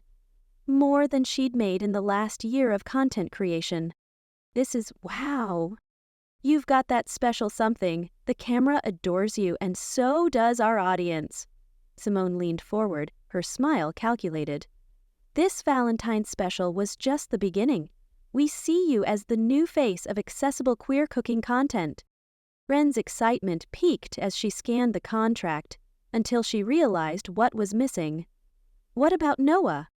Simone waved dismissively. This is about you, darling. Your social metrics are driving the engagement. But we work well together, Ren insisted. Thinking of their synchronicity in the kitchen, the way they anticipate each other's movements. The audience responds to our dynamic. Noah's brilliant, but she's not a personality. She's a chef. You're an entertainer who can cook. Simone's tone made the distinction sound like a compliment and an insult simultaneously. Besides, she's made it clear she prefers the culinary purity of her restaurant to the spotlight. The words hit too close to their old arguments, the ones that had torn them apart 3 years ago. Noah had called Ren's pivot to content creation selling out. Ren had accused Noah of elitism. This platform could reach so many queer viewers, Simone added, tilting her head. Imagine the impact you could have, being unapologetically yourself on mainstream television. Ren hesitated but found herself nodding. Can I think about it? Of course, but don't take too long. We start production in 3 weeks. Back on set, Ren was distracted during preparation for the afternoon shoot. Her movements lacked their earlier fluidity as she wrestled with the offer. She'd wanted this kind of opportunity for years. Validation that her approach to cooking wasn't just frivolous entertainment but something valuable. Something worthy. but the timing felt like cosmic cruelty. Just when she and Noah had cracked open the door to whatever still lingered between them, Kestel approached, showing her trending clips from the morning. "You two are chemistry gold. Exes in the kitchen has over 1 million impressions." The reminder of their connection only increased Ren's discomfort. "The internet is shipping you hard," Kestrel continued, scrolling through comments. "Get yourself someone who looks at you the way Chef Reyes looks at Ren. That one has thousands of likes." Ren's stomach twisted. "It's just good TV," she murmured, not believing it herself. During a break, Ren spotted Gabby entering the green room with Simone, their conversation animated. Minutes later, Gabby emerged, looking excited, and headed straight to Noah, who was adjusting equipment at her station. Ren watched as Gabby spoke rapidly, Noah's expression shifting from confusion to something harder as her gaze snapped up to find Ren watching. The connection felt like a physical jolt. Noah's eyes cooling from warm brown to something sharp and cold. Ren's heart plummeted. The temperature in the studio seemed to drop as Noah approached Ren, her posture rigid. "Congratulations on your solo offer," she said, voice low and controlled. Ren struggled to explain. "I just found out. I was going to tell you." Noah cut her off. "Some things never change, do they, Ren? Always the star." Her jaw tightened. "Gabby just told me she's been offered a position as your assistant on the new show." "What?" Rin hadn't heard that part. "Noah, We need everyone in position," a production assistant called. "Rolling in 2 minutes." Noah turned away, shoulders squared with the same precise tension Ren remembered from their worst fights. The afternoon shoot was excruciating. Their earlier chemistry had evaporated, replaced by tense politeness that even the cameras couldn't miss. Ren tried her usual tricks, playful quips, flirtatious glances, but they bounced off Noah's professional shell. "I need to borrow your whisk," Noah said at one point, following the script. Ren offered her glittery signature tool with a smile. "Whiskers is lonely without you."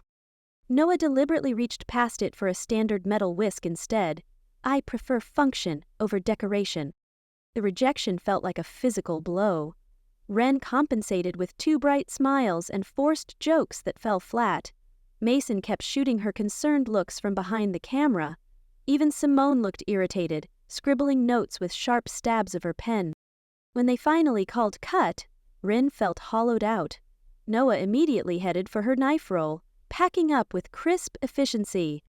"That's a wrap, everyone," Simone announced. "Tomorrow we start the Valentine's Day finale segments, so bring your A-game." Ren waited until most of the crew had dispersed before racing to catch Noah.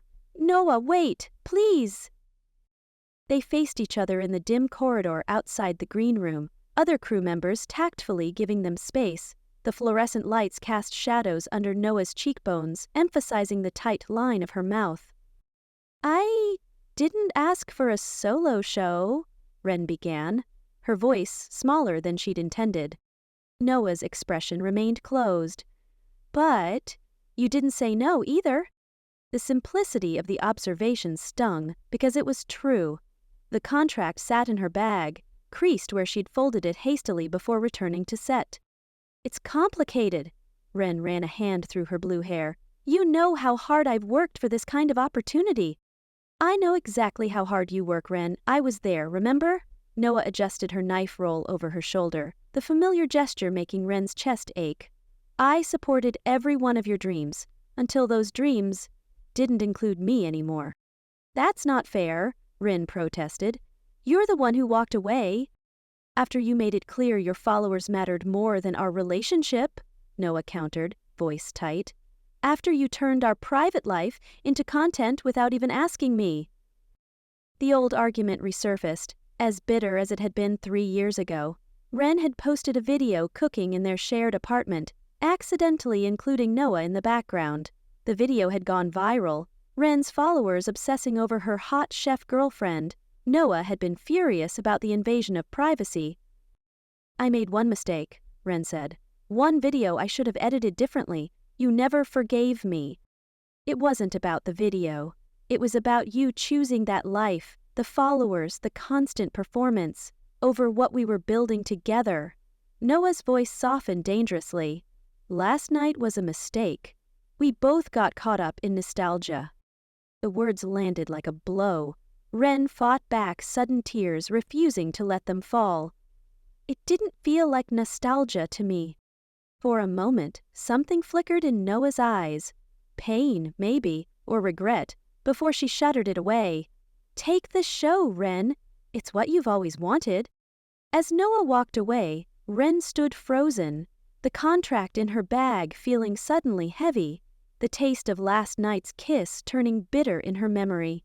She leaned against the wall, letting her cheerful facade crumble now that no one was watching. You okay? Mason's quiet voice startled her. Ren wiped hastily at her eyes. No, but I'll fake it till I make it. That's the job, right? Mason gave her a sympathetic look. What happened? Simone offered me a solo show. Ren's laugh was hollow. Dream come true, terrible timing. Did Noah find out? Apparently Gabby's been offered a role as my assistant. Simone told her before I could. Mason winced. Classic Simone move. Maximum drama, maximum engagement. Ren slid down the wall to sit on the floor, suddenly exhausted. 3 years ago, Noah accused me of choosing fame over us. Now, here I am, about to prove her right. Mason sat beside her. Or you could prove her wrong. By turning down the opportunity of a lifetime? The validation I've been working toward since we broke up? Ren shook her head. That feels like losing twice. Or, Mason said carefully, you could find a third option, one that doesn't sacrifice either thing you want. Ren looked over. What do you mean? I mean, who says you can't have both? The show and Noah? Mason shrugged.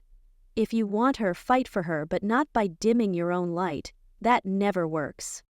Ren let the words sink in, thinking of the contract, of Noah's retreating back, of the kiss that had felt like both an ending and a beginning. I don't know how to fix this, she admitted. Start by figuring out what you actually want, Mason nudged her shoulder gently. And maybe this time, instead of choosing between Noah and your career, choose both. Chapter 8. Boiling point. Noah stood at her station, methodically wiping down surfaces that were already spotless. Each stroke precise, measured, predictable. Unlike the chaotic mess of emotions churning inside her, she could still feel the ghost of Ren's lips against hers, the warmth of her hand, the way Ren had whispered her name in that kitchen after hours. Then came this morning's revelation, the solo offer, just for Ren, never for her. Chef Reyes, a production assistant, hovered nearby, clearly intimidated. 5 minutes until we're rolling. Noah nodded once, sharply, not trusting her voice. She reorganized her mise en place for the 3rd time, aligning her knife perfectly parallel to the cutting board's edge. Control what you can control. That had been her mantra since culinary school, since Ren, since everything. She glanced across the set where Ren was chatting animatedly with a lighting technician, hands dancing through the air as she described something. So effortless. So Ren. The memory of Gabby's excited whisper replayed in her mind. Did you hear? They're offering Ren her own show. Isn't that amazing? Amazing, right? Places, everyone, Simone called, clapping her hands. Valentine's finale pre-show in 3, 2... The red light blinked on, and Noah straightened her spine, channeling every ounce of professionalism she'd cultivated over years in high-pressure kitchens. She could do this.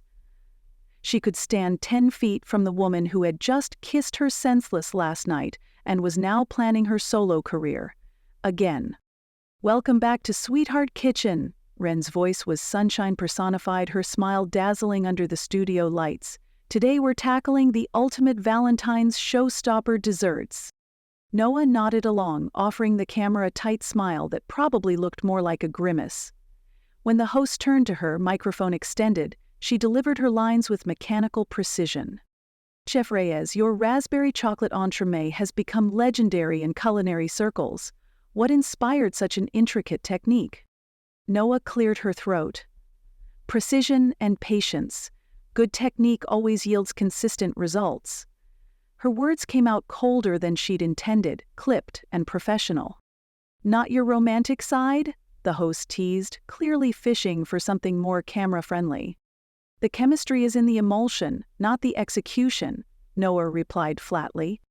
From the corner of her eye, she caught Simon's frown behind the cameras. She was being difficult, uncooperative, not giving them the warm, flirty tension they wanted for ratings. Part of her knew she should care, this was exposure after all, but the larger part was still reeling from the betrayal that felt too familiar. Across the set, Ren was now demonstrating a chocolate tempering technique, making the audience laugh as she dramatically narrated each step. Now we're looking for that glossy sheen, you know, like when someone you're really into walks into the room and suddenly everything gets a little shinier? The audience ate it up, of course they did. Noah's fingers tapped an agitated rhythm against her thigh as she observed Ren's performance. It was good, better than good. Ren had always had that gift, the ability to make food accessible, to translate complex techniques into relatable moments. Where Noah saw precision and tradition, Ren saw stories and emotion. The show continued, and Noah delivered technically flawless demonstrations with minimal frills.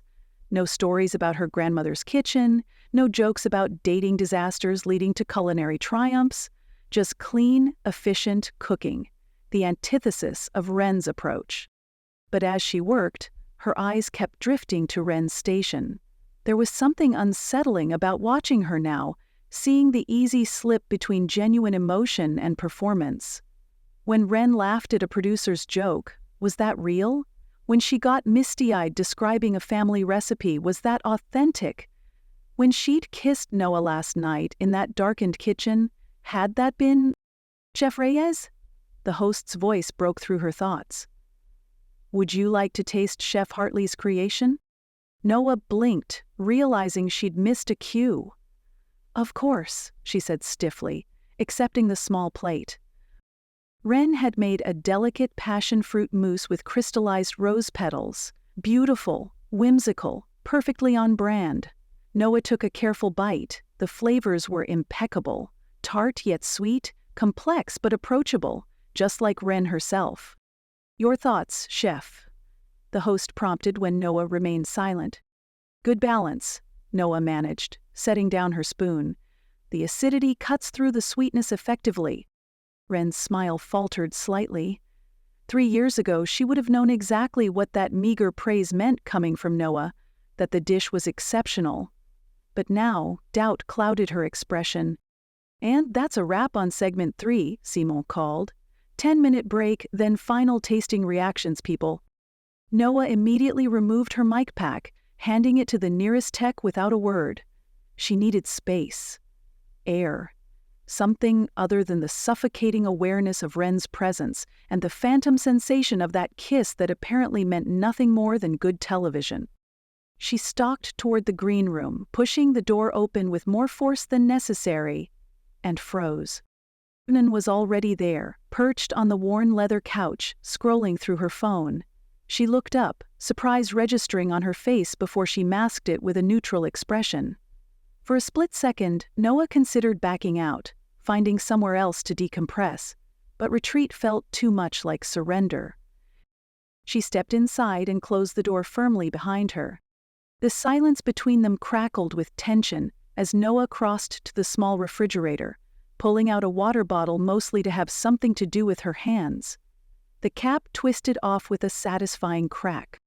Noah, about the offer, Ren began, her voice uncharacteristically hesitant. It's fine, Noah cut her off, gaze fixed on the water bottle's label rather than meeting Ren's eyes. You should take it. It's what you've always wanted. The bitterness in her tone made it clear it was anything but fine. Ren stood up, setting her phone aside and approaching with hands outstretched in a placating gesture. That's not fair, you don't know what I want. Something snapped inside Noah then, a thin thread of restraint that had been fraying since that first moment she'd seen Ren on set. Don't I, The words came out sharper than knives. Fame, followers, your name in lights. It's always been the same story, Ren. Ren's expression shifted from conciliatory to wounded, a flash of genuine hurt breaking through her usual polished veneer. You have no idea what I want, she repeated, voice strained. You never did. You made assumptions about me, about my career, about what mattered to me. Because you made it so damn obvious. Noah's voice rose despite her best efforts to maintain control. Every time we had to choose between exposure and substance, you chose exposure. Every single time. That's bullshit and you know it, Ren shot back, color rising in her cheeks. I chose connection. I chose reaching people who might actually benefit from seeing someone like me succeed. You were the one who insisted we stay in our professional box, who got uncomfortable every time I talked about being visible as queer chefs. This isn't about identity, and you know it. Noah set the water bottle down with a thud. This is about integrity. About whether the food or the fame comes first. It was never either/or for me, Ren's hands gestured emphatically. That was your false dichotomy. Why couldn't it be both? They were standing too close now, the small confines of the green room pressing them together even as they tried to maintain distance. Noah could see the flecks of gold in Ren's eyes, the way her chest rose and fell with rapid breaths. You played the perfect part last night, Noah said, lowering her voice to something cutting and precise. The love-struck chef revisiting old flames, great for the cameras, great for your brand. She swallowed hard. Was that kiss just content for your next episode? The words landed like a physical blow. Ren stepped back, her face crumpling, genuine pain replacing her usually carefully constructed expressions. Is that what you think of me? That everything is just performance? Ren's voice cracked on the last word. The question struck Noah harder than expected, making her falter. For a moment, doubt crept in. Had she misjudged again? The raw hurt in Ren's eyes looked authentic, unfiltered by any camera-ready gloss. Before Noah could reconsider, Ren continued, voice quavering. You left me, Noah, not the other way around. You decided I was too much, too loud, too public, and you walked away. The accusation stung because it contained a kernel of truth Noah wasn't ready to face. She'd been the one to pack her knife roll that night. She'd been the one to say they wanted different things. She'd been the one to leave. Noah moved toward the door, not trusting herself to continue this conversation without saying things she couldn't take back. She grabbed her knife roll from where she'd left it on a side table that morning. Maybe I did walk away, she admitted, turning back at the doorway, unable to leave without one parting shot. But you moved on pretty quickly, didn't you? Your social media never even skipped a beat. Ren's shoulders sagged, her usual perfect posture giving way to something vulnerable and small. You never looked at my posts from those months, did you? Her voice was quiet. If you had, you'd know I was barely holding it together. The implication that Noah hadn't cared enough to see Ren's pain followed her out the door, heavier than any knife roll she'd ever carried. Noah's apartment welcomed her with familiar silence that evening. No cheerful music playing from hidden speakers, no spontaneous dance parties in the kitchen, no laughter bouncing off the walls. Just the clean, sparse environment she'd cultivated since Ren had left. Since she'd left Ren. She sat on the edge of her bed, knife roll spread open beside her. Her fingers traced the monogrammed leather, a gift from Ren when Noah graduated culinary school. For the best chef I'll ever know, the card had read. The memory cut sharper than any blade. She removed each knife methodically, lining them up on the bedspread. She didn't need to clean them, she'd already done that at the studio, but the ritual soothed her. Control what you can control. Her hands paused over a small paring knife with a worn wooden handle. Ren's favorite, that she'd always borrowed for delicate garnish work. Noah had kept it all this time, telling herself it was because it was a quality tool, perfectly balanced for detail work. Now, in the silence of her apartment, she finally admitted the truth to herself. She kept it because it was Ren's. Because letting go of this knife would have meant letting go completely. Her fingers curled around the familiar handle, and she closed her eyes, allowing herself to feel the full weight of what she'd lost, what she'd pushed away, and what she still wanted despite everything. Had she been wrong about Ren this whole time?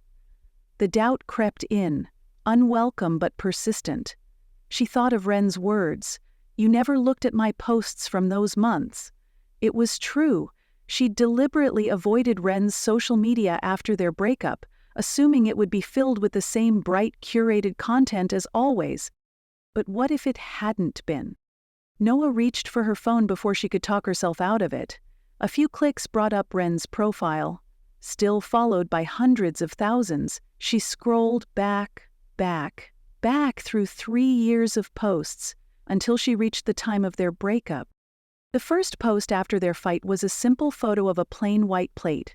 No food, no styling, no witty caption, just emptiness and the words, "starting over." Unlike Ren's usual posts, it had relatively few likes. The next several weeks showed beginner-level dishes, things Noah knew Ren could make in her sleep. Basic soups, simple pastas, nothing with caramel, nothing complex or celebratory. And then she found it.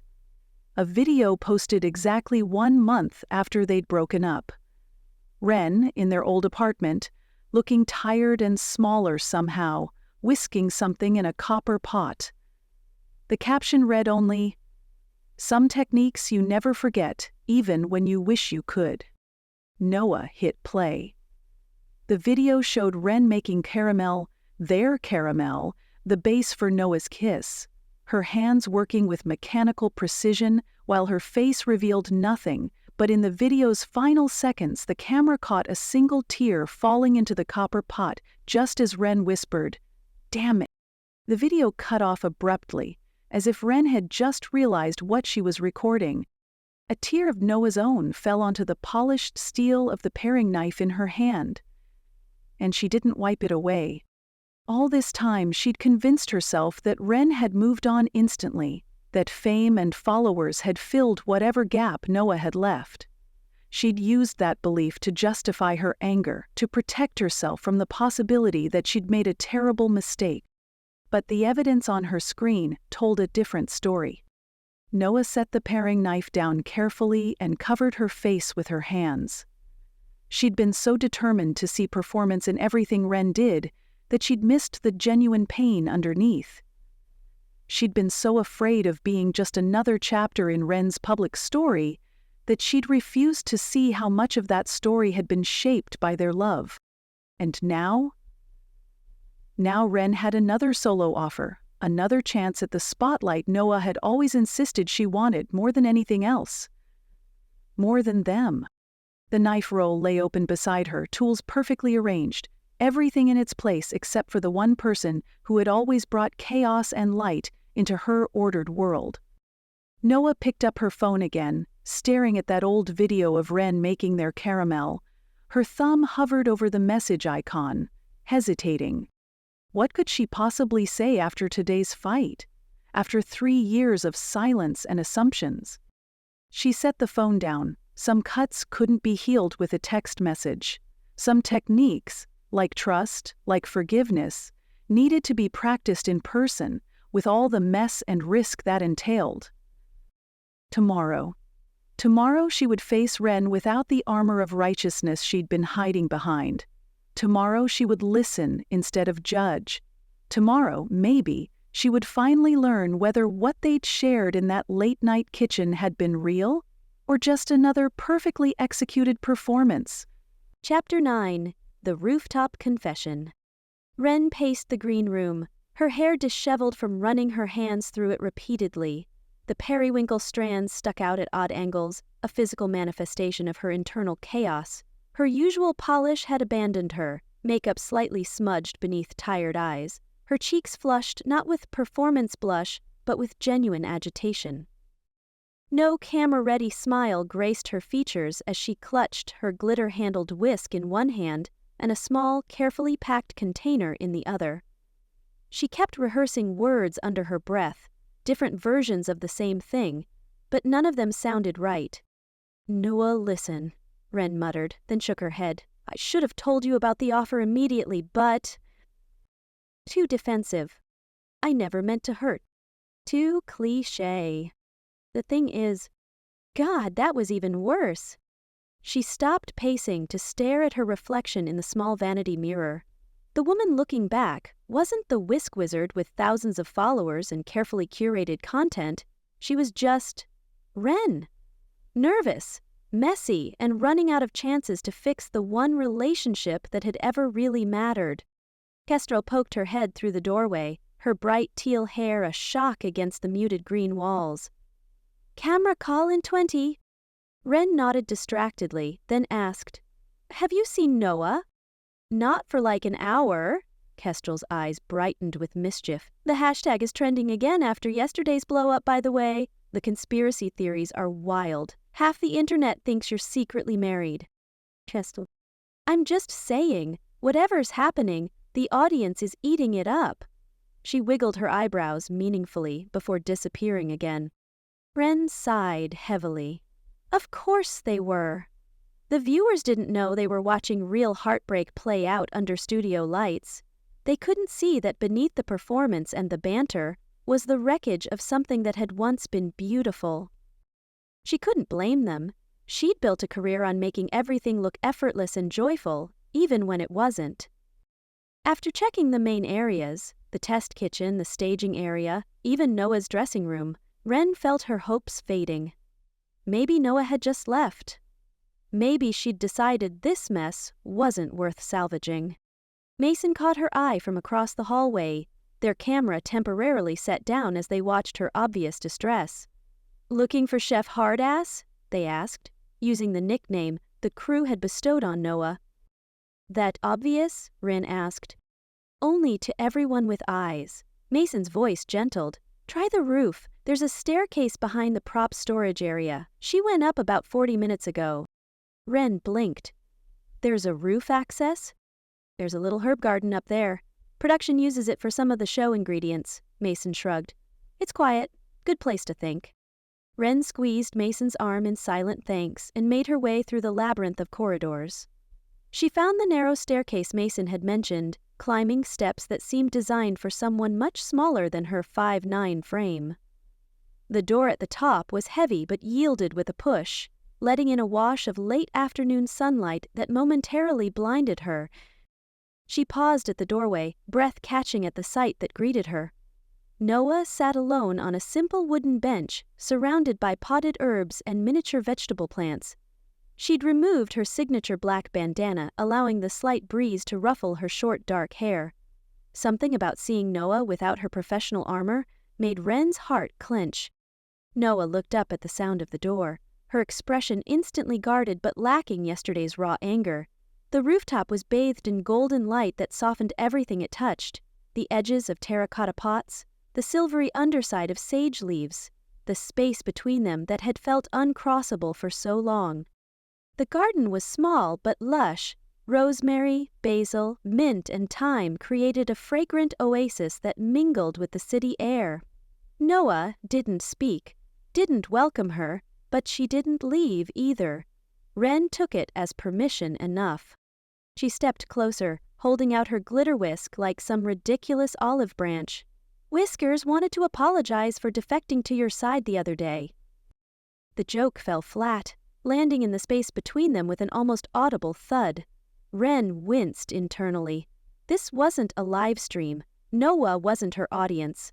The performance instinct was so ingrained that it emerged in moments of pure panic, and Ren hated herself a little for it. But Noah's expression softened slightly, the corner of her mouth twitching, in what might have been the ghost of amusement. Or pity. Ren wasn't sure which would be worse. Her usual confident posture had abandoned her, replaced by something more genuine and uncertain as she waited for permission to stay.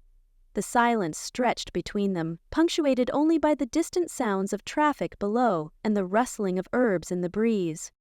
Finally, Noah gestured to the empty space beside her, a wordless invitation that Ren accepted before it could be withdrawn.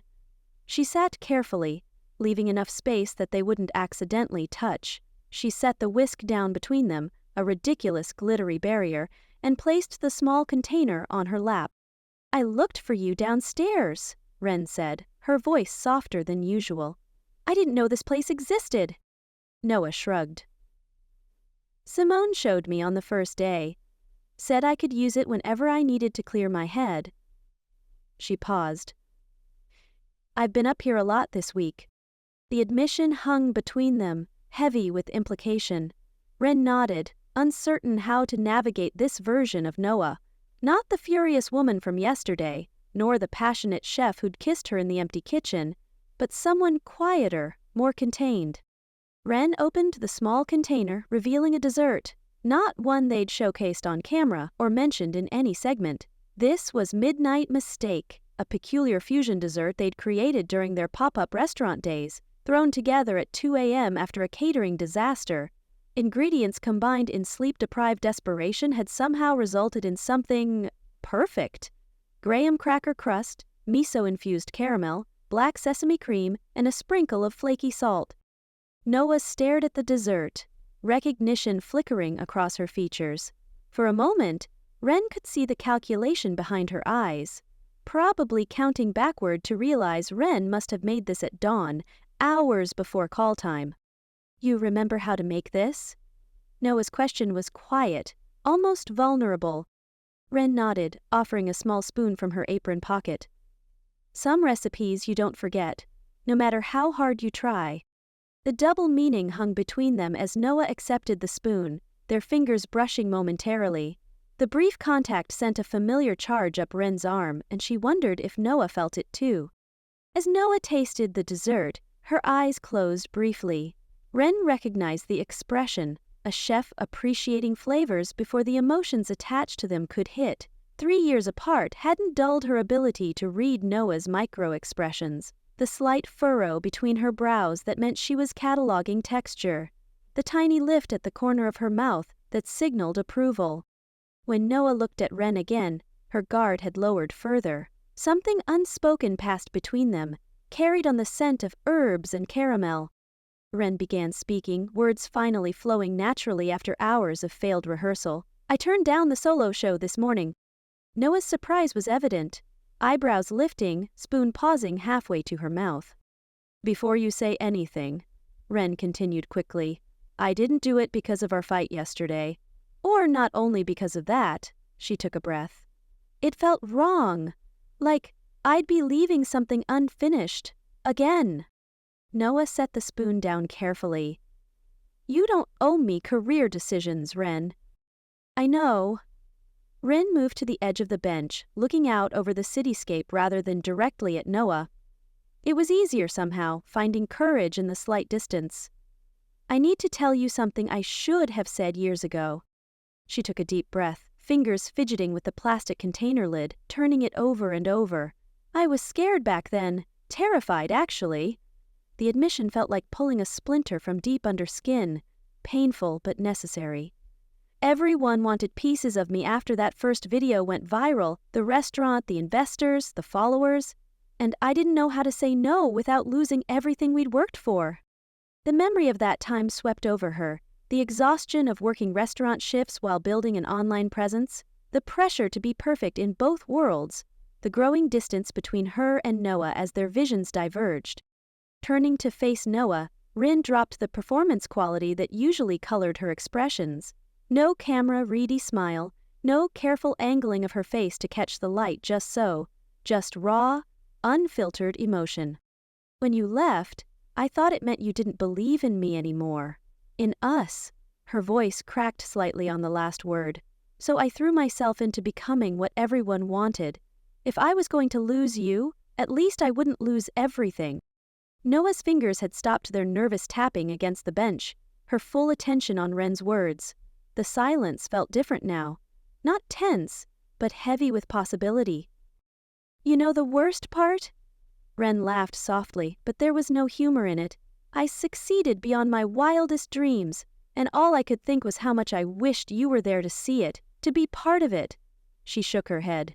Pretty pathetic, huh? It's not pathetic, Noah said quietly. It's human. The simple validation nearly broke Ren's composure. She moved closer, emboldened by Noah's response. You want to know why I said yes to this show? The real reason? Ren didn't wait for an answer. Because when Simone called, she hinted you might be the co-host. I came here hoping... She trailed off, then decided to simply tell the truth. Hoping you'd be here. That's it. That's the whole reason. The confession hung between them, honest and unadorned. No strategic moves, no camera-ready lines, just Ren offering the truth and waiting to see what Noah would do with it. Noah's response came slowly, deliberately. I almost didn't come. She looked down at her hands, then back at Ren. But Gabby convinced me it would be good exposure for the culinary program. A pause stretched between them, filled with the rustling of herb leaves and distant city sounds. At least, that's what I told myself, Noah continued, her voice growing quieter. Maybe I was hoping too. Her fingers reached tentatively for Ren's, an offering that made Ren's heart race. Their hands fit together in a way that felt both new and achingly familiar, like returning to a childhood home to find it both changed and exactly as remembered. I missed you, Ren whispered. Even when I was mad at you. Even when I convinced myself I was better off. I missed you every day.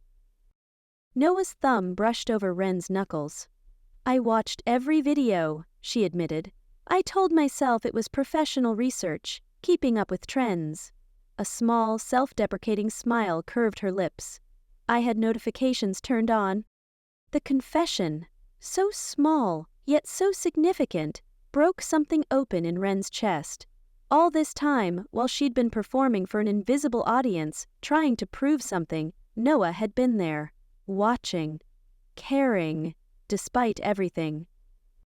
Ren leaned forward, movement slow and telegraphed, giving Noah every chance to pull away. Their kiss was different from the wine-fueled moment in the kitchen. No impulse, no audience waiting outside, just the taste of shared history in a quiet garden as the sun began to set. Ren's hand came up to touch Noah's face, feeling wetness on her cheek that mirrored her own.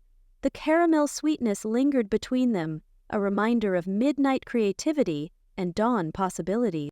When they finally broke apart, they remained close, foreheads touching, breathing the same air. Noah's arms wrapped around Ren, pulling her closer in an embrace that felt like coming home after a long journey. Neither spoke. Words seemed inadequate and unnecessary. The herbs swayed gently around them, witnesses to something fragile and true beginning to rebuild. Noah's fingers traced the line of Ren's jaw, as if memorizing her all over again. I was afraid, she whispered, that if I stayed, I'd just be the serious chef in your shadow. That you wouldn't need me anymore. I've always needed you, Ren replied, the truth of it settling into her bones. Even when I pretended I didn't. They sat together as the golden light faded to dusky purple, two women finding their way back to each other, surrounded by fragrant herbs and the distant sounds of a television crew calling for missing talent. This moment, Ren knew, wouldn't make it to camera. It belonged only to them. And that made it more real than anything she'd created for public consumption in the 3 years they'd been apart. Chapter 10. Let Them Watch. Noah arrived at Sweetheart Studios 90 minutes before call time, the hallways still mostly empty in the blue-gray glow of morning. She preferred it this way, quiet enough to hear the building's ventilation system, no cameras tracking her movements, no pretense necessary. Just her footsteps echoing against polished concrete as she made her way to the set kitchen with a small canvas tote bag in hand. She paused at the kitchen entrance, surveying the pristine countertops and gleaming equipment arranged exactly as she'd left them yesterday. The space felt different in the half-light. Less performative, more like the restaurant kitchens she'd spent her career in. Real. From her bag, she pulled out a small terracotta pot with a vibrant mint plant, its leaves still beaded with moisture from the rooftop garden where she'd collected it at dawn. Noah ran a thumb along one serrated leaf, inhaling the sharp, clean scent that clung to her skin. After a moment's hesitation, she walked purposefully to Ren's station and placed the pot near where Ren always positioned her mise en place. Not front and center, nothing so obvious, just tucked beside the spice rack where Ren would find it during prep. The mint wasn't flashy or expensive, but Noah knew Ren would understand. She always added fresh mint to her desserts, claiming it woke up the palate. That's new. Noah turned to find Gabby watching her from the doorway, head tilted curiously, a clipboard clutched to her chest. Her culinary intern had an uncanny ability to appear silently despite the clunky boots she wore. It enhances flavor profiles, Noah said with a studied shrug, adjusting the plant's position by a millimeter before stepping back. Gabby's lips quirked upward. And this has nothing to do with the fact that Chef Hartley puts mint in everything from chocolate ganache to her morning tea? Just being professional, Noah replied, but she couldn't quite maintain the detached expression she was aiming for. Something in her eyes must have given her away because Gabby's smile widened. Sure, Chef, Gabby said, mercifully dropping the subject as she crossed to the equipment storage. Whatever you say. Noah busied herself with reorganizing her knives, grateful for the distraction. The mint wasn't a declaration, just an acknowledgement. A quiet offering after last night on the rooftop, where Ren's kiss had felt like coming home to a place she'd convinced herself she'd forgotten how to find. By 9 o'clock, the kitchen studio hummed with activity. Lighting techs adjusting overhead panels, sound engineers checking levels, production assistants scurrying with clipboards and earpieces. Noah had retreated to her familiar stance of professional detachment, arms crossed, as Simone gathered the assembled chefs and crew for the pre-challenge briefing. Today, Simone announced with the dramatic flair of someone who had clearly practiced her delivery, we're exploring the essence of Valentine's cuisine with a theme I'm calling Culinary Soulmates. Noah managed not to roll her eyes, but it was a near thing. She glanced sideways, catching Ren's gaze across the circle of chefs. Ren's eyes sparkled with barely contained amusement, one eyebrow raised in silent commentary. Noah felt the corner of her mouth twitch upward in response. A private exchange in a room full of people? Simone continued, pacing for the cameras. You'll be working in pairs to create a dish that represents harmony, complementary flavors, and the perfect union of technique and creativity. She paused dramatically. And your partners are? The pairing assignments proceeded with transparent predictability. When Simone finally announced Chef Reyes and Chef Hartley, Noah couldn't even muster surprise. The camera operators swiveled toward her, clearly hoping to capture reluctance or tension. Instead, Noah found herself experiencing something unexpected. Anticipation. Not dread, not resignation, but a quiet eagerness to work beside Ren again, to see if what had sparked between them last night could translate back into the kitchen, where they'd first connected years ago. Ren caught her eye again across the room, and Noah didn't look away. The cameras tracked Noah's expression, but for once, she didn't feel the usual prickle of discomfort at being observed. Whatever they caught on her face in that moment was real. I'm thinking we should highlight contrast rather than similarity, Ren said as they settled at their workstation, her hands already in motion, sorting through ingredients. Sweet against savory, temperature variations, textural diversity? Noah nodded, automatically reaching for a paring knife. Elements that shouldn't work together but do. Exactly, Ren grinned, tying her apron with practiced efficiency. Like a story on the plate. They fell into a natural division of labor that required no discussion. Noah began prepping the technical components, a delicate pâté à choux that would require precision timing, while Ren focused on the creative flavor combinations and presentation elements. Their movements around each other felt instinctual, a choreography they'd perfected years ago and somehow hadn't forgotten. When Noah reached blindly for the salt, Ren had already slid it within her grasp. When Ren needed more counter space, Noah silently shifted her work area without being asked. The dance continued, wordless and fluid, until Noah caught Gabby staring at them, wide-eyed. What Noah asked, hands not pausing as she folded butter into flour. "Nothing," Gabby said quickly. "It's just, you two move like you share a brain." Noah glanced at Ren, who was grating citrus zest with focused intensity, humming softly under her breath. It was the same tune she used to hum in their old restaurant kitchen, though Noah doubted she realized it. The familiarity of it all, comforting rather than painful, caught her off guard. They reached the crucial point of deciding their dish's direction, usually where Noah would assert control, insisting on classic techniques and proven combinations. Instead, she set down her whisk and turned to Ren.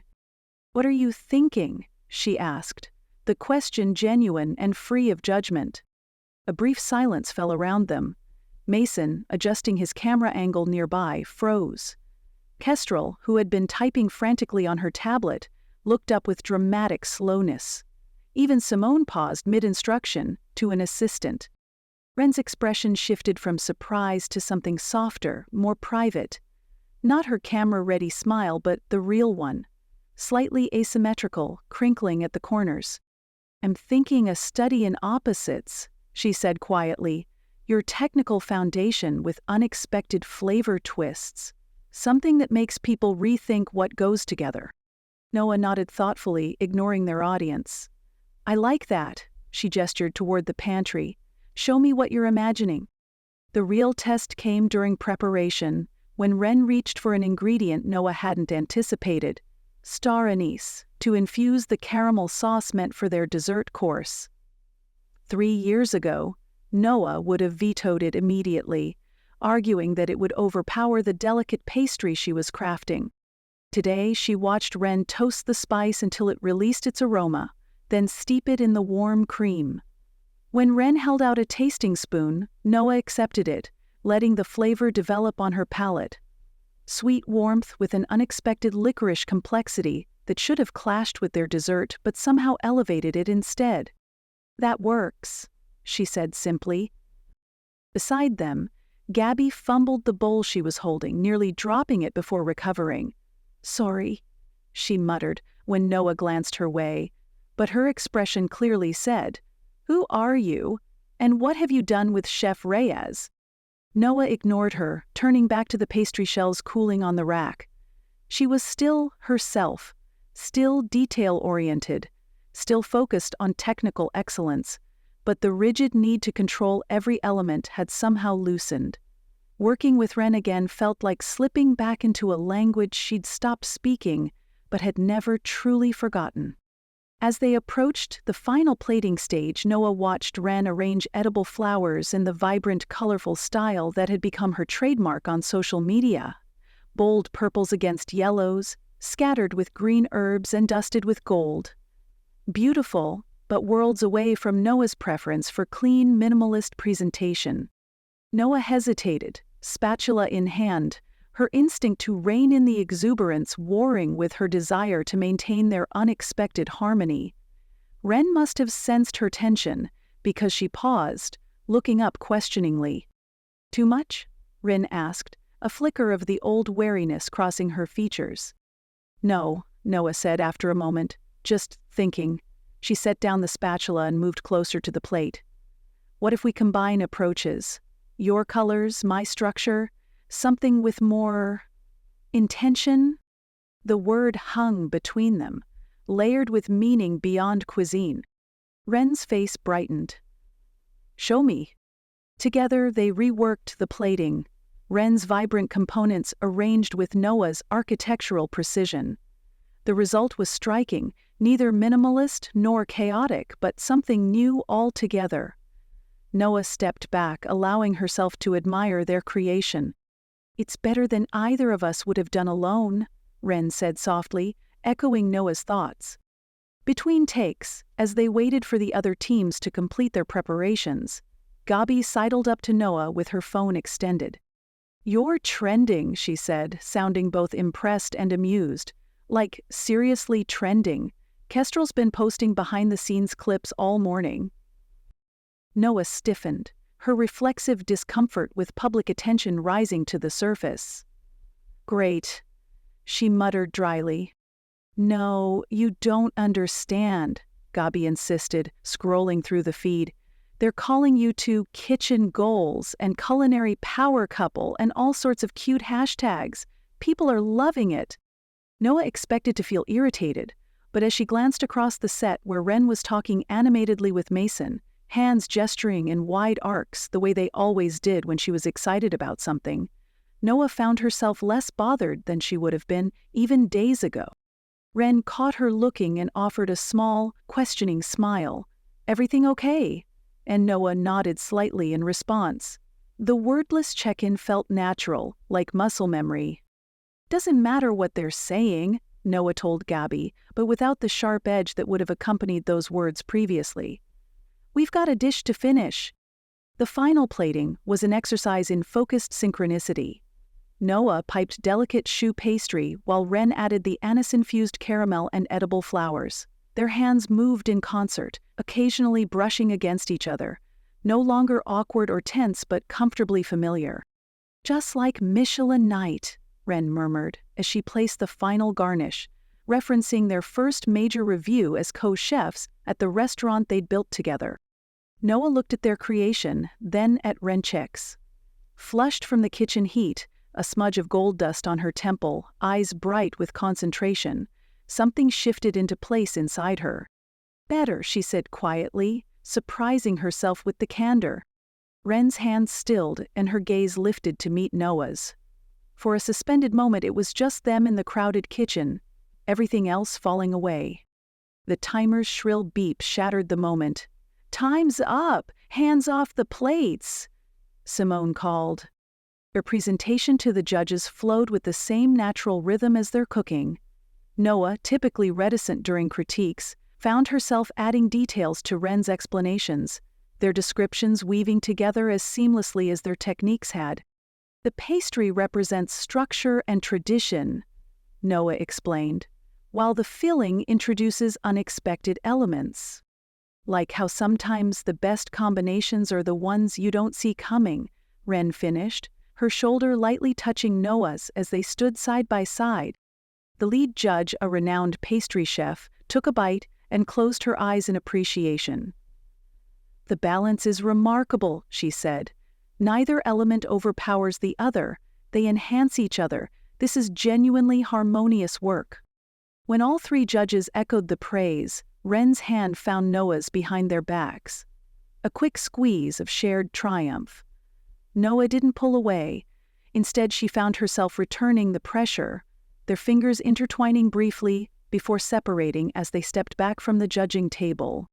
Noah caught Simone's satisfied smile from the sidelines. For once, Noah couldn't bring herself to resent the showrunner's obvious pleasure at how their dynamic was playing out. Maybe because this time, what was happening between them wasn't for the cameras. While the other teams presented their dishes, Kestrel bounded over, practically vibrating with excitement, her pink hair bouncing and tablet clutched to her chest. "You have to see this," she stage whispered, thrusting the tablet toward them. "It's already at 500,000 views and climbing." The screen showed a supercut video. Noah and Ren cooking together, moving in tandem around their station, set to a sweeping instrumental soundtrack. The editing highlighted every synchronized movement, every shared glance, every almost touch.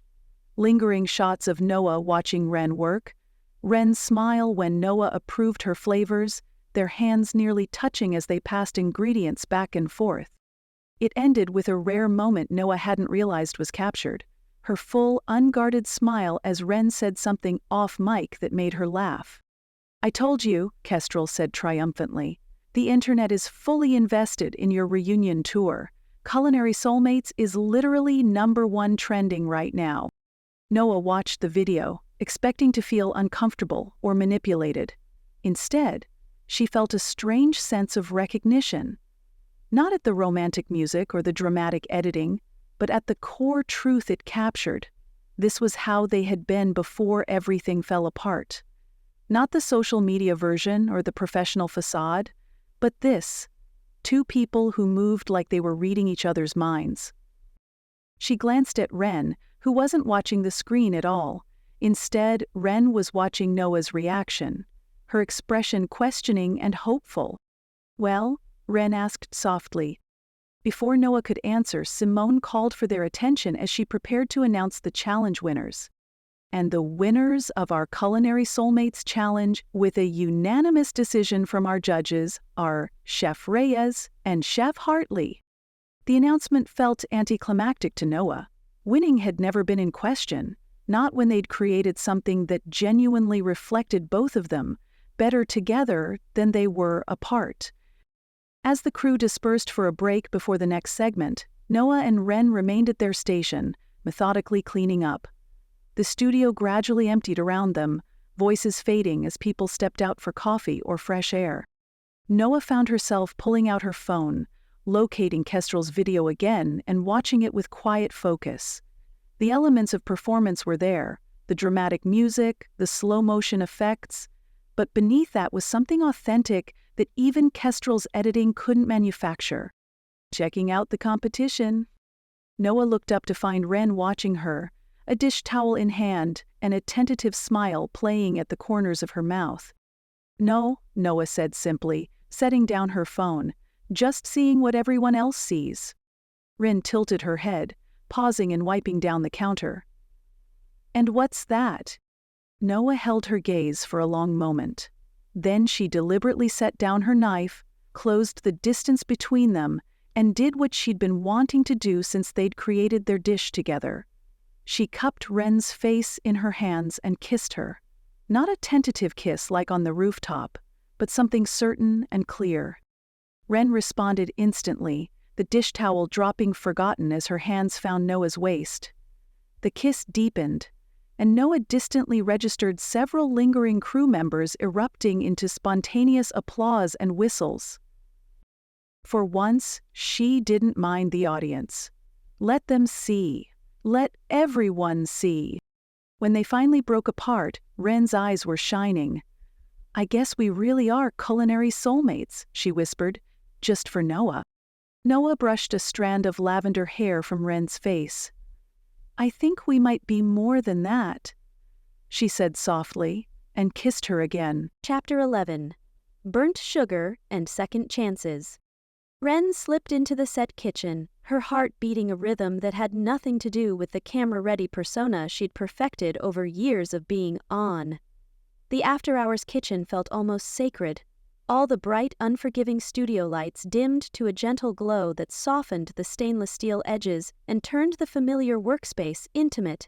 She set down her canvas bag with the reverence of someone smuggling contraband, which wasn't entirely inaccurate. Technically, outside ingredients weren't allowed, but what Simone didn't know wouldn't hurt the production.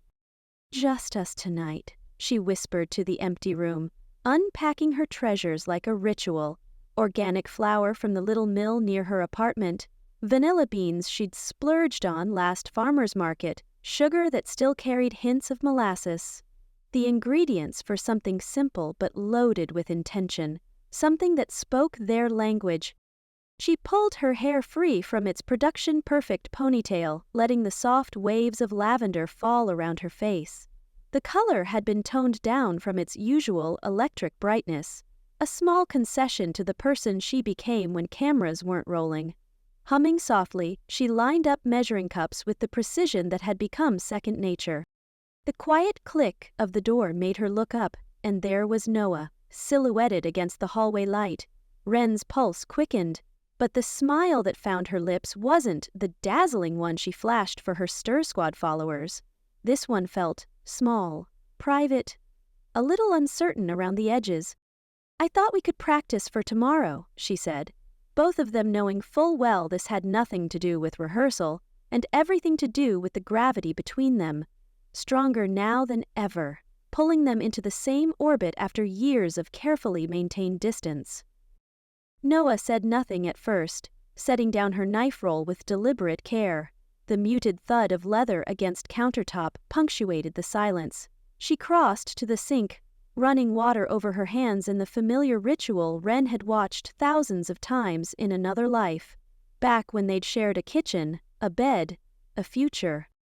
Practice. Noah echoed, the ghost of a smile playing at her lips as she dried her hands. Is that what we're calling it? Well, I certainly wasn't going to text want to come play with fire and sugar in an empty studio at midnight, was I? Ren teased, her heart lightening when Noah's smile deepened. They fell into motion around each other, Noah pulling bowls from shelves while Ren measured sugar into a heavy-buttoned pan. Their shoulders brushed as they settled side by side at the stovetop, and Ren felt the contact like electricity. "You're crowding me," Noah said, but the complaint carried no bite. "You're in my light," Ren countered, bumping her hip gently against Noah's. The sugar began to melt, transforming from white crystals to clear liquid to the honey gold that marked perfect caramel. Ren watched it darken, deliberately letting it go past the point she knew Noah usually preferred, until it reached the deep amber that bordered on burnt. Noah's eyebrow arched in silent question. Ren caught her gaze, holding it with a half-smile that felt like an offering. "Trust me?" The question hung between them, weighted with years of missed opportunities and fresh beginnings. Noah extended her hand, fingers wrapping briefly around Ren's wrist. "Not controlling, just connecting." "I'm learning to," she said softly. A small victory, but one that made Ren's chest ache with tender possibility. She added cream to the caramel, stepping back as it hissed and sputtered. "Did I ever tell you about the time I set my eyebrows on fire filming a flambé segment?" Noah's eyes widened. "You didn't—" "Oh, I absolutely did," Ren laughed, whisking the caramel smooth as she launched into the story. "My producer wanted this dramatic shot with the flames catching the light just so, and I kept saying the pan was too close to my face."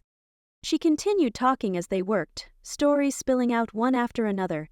The disaster shoots where everything went wrong but the cameras kept rolling, the soufflés that collapsed the moment they stopped recording, the anonymous comments that cut deeper than she'd let anyone see.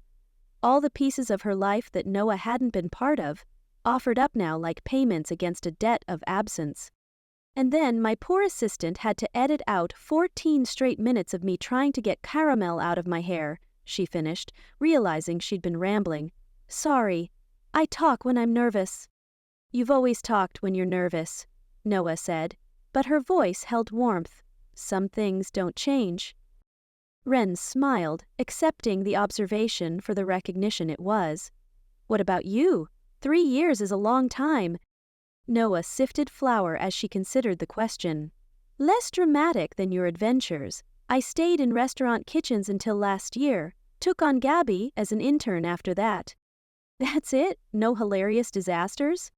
"I maintained strict order in my kitchen," Noah said primly, then softened, though there was that incident with the sous chef and the blowtorch. They traded stories as they worked, moving in sync around the kitchen as though the years of separation had been mere days. Ren found herself tracking Noah's movements with her body rather than her eyes, a dancer's awareness of her partner, anticipating each turn and reach. When Noah reached for the vanilla, her elbow knocked the small bottle, sending it toppling. Both lunged to catch it, but vanilla splashed across Noah's fingers. Without thinking, Ren caught her hand, bringing those fingers to her lips to taste the sweet extract. Time seemed to stop, the kitchen utterly silent but for their breathing. Ren's eyes locked on Noah's, watching her usual composure fracture as her gaze dropped to Ren's mouth. "We should be careful," Noah murmured, but she made no move to pull away. "Should we?" Ren asked, voice low. She released Noah's hand, but didn't step back, the space between their bodies charged with possibility. They returned to the baking with renewed focus, though the pretense of practice had evaporated like water on a hot pan.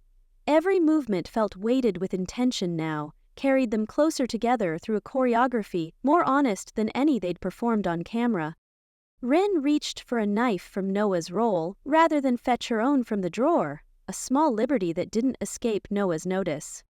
"Remember when we only had one decent chef's knife between us?" Ren asked, the memory of their early days warm between them. Their first apartment's kitchen had been barely larger than a closet, their equipment cobbled together from restaurant cast-offs and thrift stores before success found them. Noah's soft yes carried years of shared history, joy and pain alike. They worked the dough together, Ren's hands guiding Noah's through a technique they'd developed in that tiny kitchen years ago. When they finally slid their creation into the oven, Ren's phone buzzed in her pocket with an email notification. She pulled it out just enough to glimpse Simone's name in the preview and quickly silenced it, guilt flashing across her face before she could mask it. Noah noticed, of course she did, but didn't comment. Instead, she leaned against the counter, arms crossed loosely. "What are your plans, after all this wraps?" The question caught Ren off guard.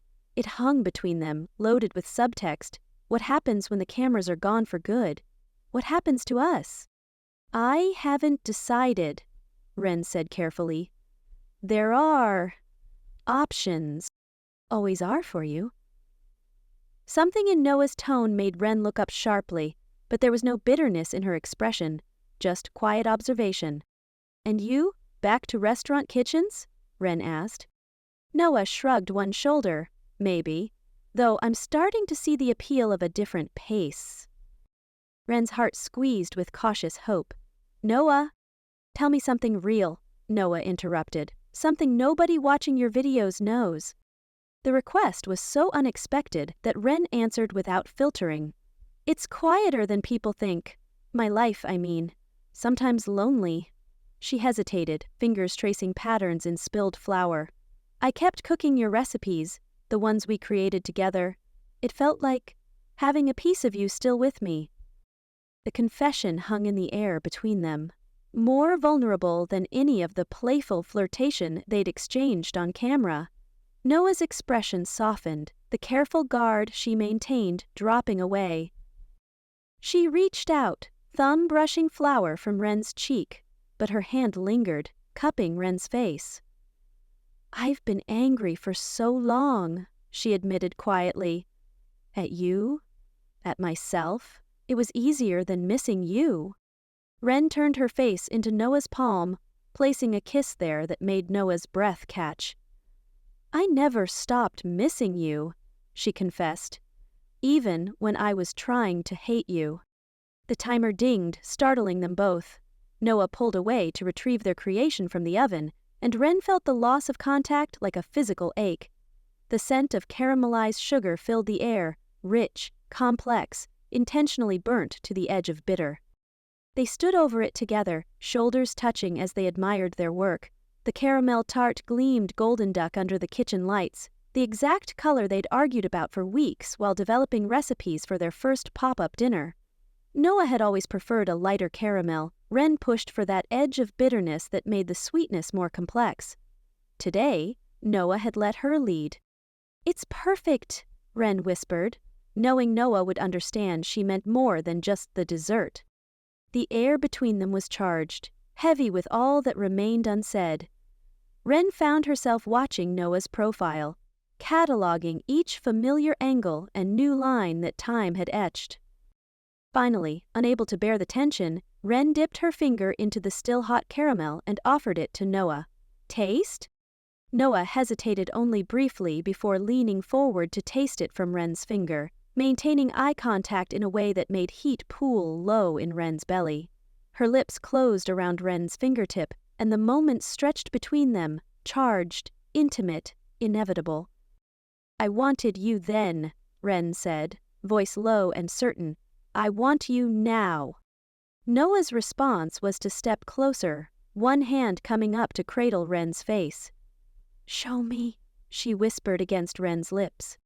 The kiss was nothing like their first cautious reconnection. This was heat and hunger and 3 years of longing condensed into the press of lips and tongue. Ren gasped against Noah's mouth, hands finding her waist to pull her closer. "Not here," Noah murmured, but her actions contradicted her words as she backed Ren against the counter. "You're right," Ren agreed, forcing herself to pull away slightly. "We should." "My place is closer," Noah said, already reaching for her knife roll. The tart was hastily covered, the kitchen quickly put back in order. They moved with the efficient precision of professional chefs, accustomed to cleaning as they cooked. though Ren found herself distracted by the way Noah's hands moved over familiar tools. "Ready?" Noah asked, keys already in hand. "For 3 years," Ren answered honestly. Later, in the soft darkness of Ren's apartment, which had indeed been closer despite Noah's claim, they lay tangled together in sheets that smelled of vanilla and sweat. The physical intensity had given way to quiet vulnerability, their bodies curled toward each other like twin question marks. Noah's fingers traced the outline of Ren's collarbone, feather-light touches that made Ren shiver despite the warmth. "You're different," Noah observed, voice hushed in the darkness. "Bad different?" "Real different." Noah's fingertips traveled up to brush Ren's jawline. "On camera, you're all sparkle and charm. Here, you're just you." "I like who I am with you," Ren admitted. "I don't have to perform." Noah was quiet for a moment. "That's why I left, you know. I felt like I was losing you to the performance, like the real you was disappearing into this persona. You never said." "You weren't listening." The honesty stung, but Ren couldn't deny its truth. "I'm listening now," she said softly. Noah's smile in the darkness was a beautiful thing. "I can tell." They settled into comfortable silence, Noah's head resting on Ren's shoulder, their legs interwoven beneath the sheets. Ren found herself cataloging details she'd forgotten, the exact weight of Noah's body against hers, the rhythm of her breathing, the small sounds she made when drifting toward sleep. A blue glow illuminated the room as Ren's phone lit up on the nightstand. Another notification. Simone, again, impatient about the contract she'd left unsigned. Ren quickly turned the phone face down, pulling Noah closer instead of addressing it. As Noah's breathing deepened into sleep, Ren stared at the ceiling, joy and worry battling in her chest. The solo show offer was everything she'd worked toward: creative control, a platform, security. But now, with Noah warm and real in her arms, those ambitions felt hollow compared to what she stood to lose. She pressed a kiss to Noah's forehead, careful not to wake her. "I choose you," she whispered, too quietly to be heard, a promise she hadn't yet proven, made to the dark and to herself. Noah stirred slightly, mumbling something incoherent before settling deeper against Ren's side. Ren tightened her arms around her, determined that this time, when morning came, she'd still be there. The rest, Simone, the show, the contract, could wait. Some ingredients were worth more than others. Chapter 12. The Final Bake. Noah stood in the green room, adjusting her chef's jacket with unusual care. She'd chosen a new one for today, still black, but with subtle Valentine's red top stitching. Her fingers traced the thread, barely noticeable unless you were looking for it. Like most things that mattered to her, the detail wasn't meant to be obvious. Her hands remained steady as she checked her reflection, but her eyes betrayed a nervousness she rarely allowed herself to feel. 3 years of avoiding cameras, of turning down television appearances, of telling herself she was better off in the quiet of her teaching kitchen, and now here she was, about to film the finale of the most-watched cooking special of the season. The door swung open and Gabi entered, carrying Noah's knife roll with reverence. "Big day, chef," Gabi said with a knowing smile that made Noah suspect her intern had been gossiping with the production crew again. Noah nodded, a quiet determination settling over her features as she accepted the role. The worn leather felt right in her hands, grounding her when everything else felt like it might float away. "How's the set looking?" Noah asked, unrolling the case to check her knives one last time. "They went all out. It's basically Valentine's Day threw up everywhere." Gabi's eyes widened. "Sorry, chef, I didn't mean—" "It's fine," Noah said, lips twitching into something almost like a smile. "I'd expect nothing less from Simone." She ran her thumb along the edge of her favorite chef's knife. It wasn't superstition, exactly, but she liked knowing her tools were perfect. Just like she'd insisted on wearing a new jacket today, just like she'd gotten up an hour early to make sure her bandana was clean and her hair was just right under it. Just like she'd practiced what she might say to Ren when all of this was finally over. "Chef," Gabby interrupted her thoughts. They need you on set in 5. Noah rolled the case back up, each knife clicking into its proper place. Then we shouldn't keep them waiting. She walked out with her head high, the way she'd taught herself to move through professional kitchens when she was younger and less sure of herself. Shoulders back, chin firm, steps deliberate. Even when your heart was doing stupid, soft things in your chest, your body could still look like it belonged. The transformed studio hit Noah with sensory overload the moment she stepped onto the set. Gone were the tasteful food photography backgrounds and minimalist cooking stations. Instead, the space had exploded into elaborate heart-shaped lighting and a backdrop of roses that must have emptied every florist in the tri-state area. The air smelled like vanilla and sugar, and the overhead lights had been tinted with a warm, rosy glow. Noah made her way to her station, aware of the cameras tracking her entrance. She'd grown accustomed to their presence over the weeks, but today felt different. Today, she didn't mind being seen. At her station, the ingredients for their final challenge were already laid out. Cocoa powder, buttermilk, fresh raspberries. Her fingers brushed over them, memory stirring before recognition clicked into place. The exact components that had gone into their first catering job together. A wedding cake for one of Wren's college friends that had turned into an all-night baking session in Noah's tiny apartment kitchen.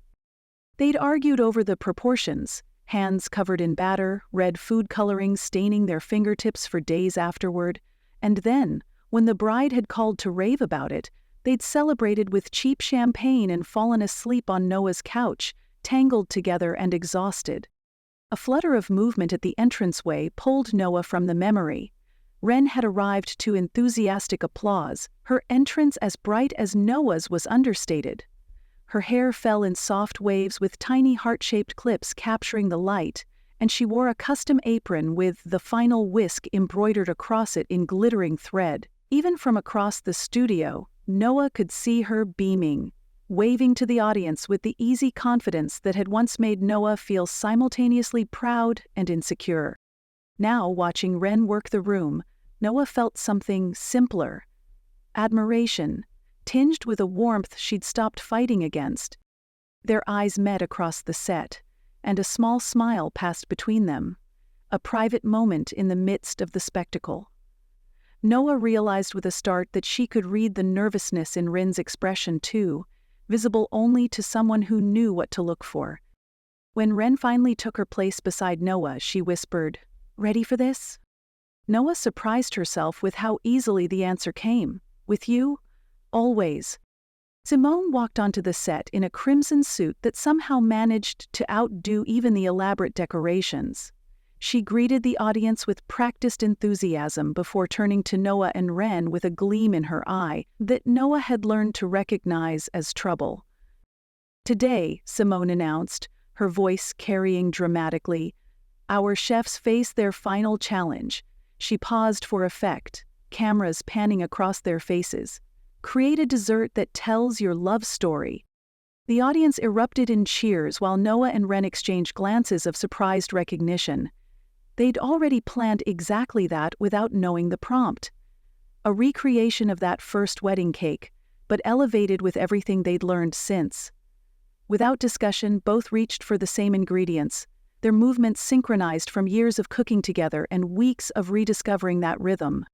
"Weird how that worked out," Wren said under her breath as she measured cocoa powder. "Or convenient," Noah replied, glancing towards Simone, who was too busy directing camera angles to notice.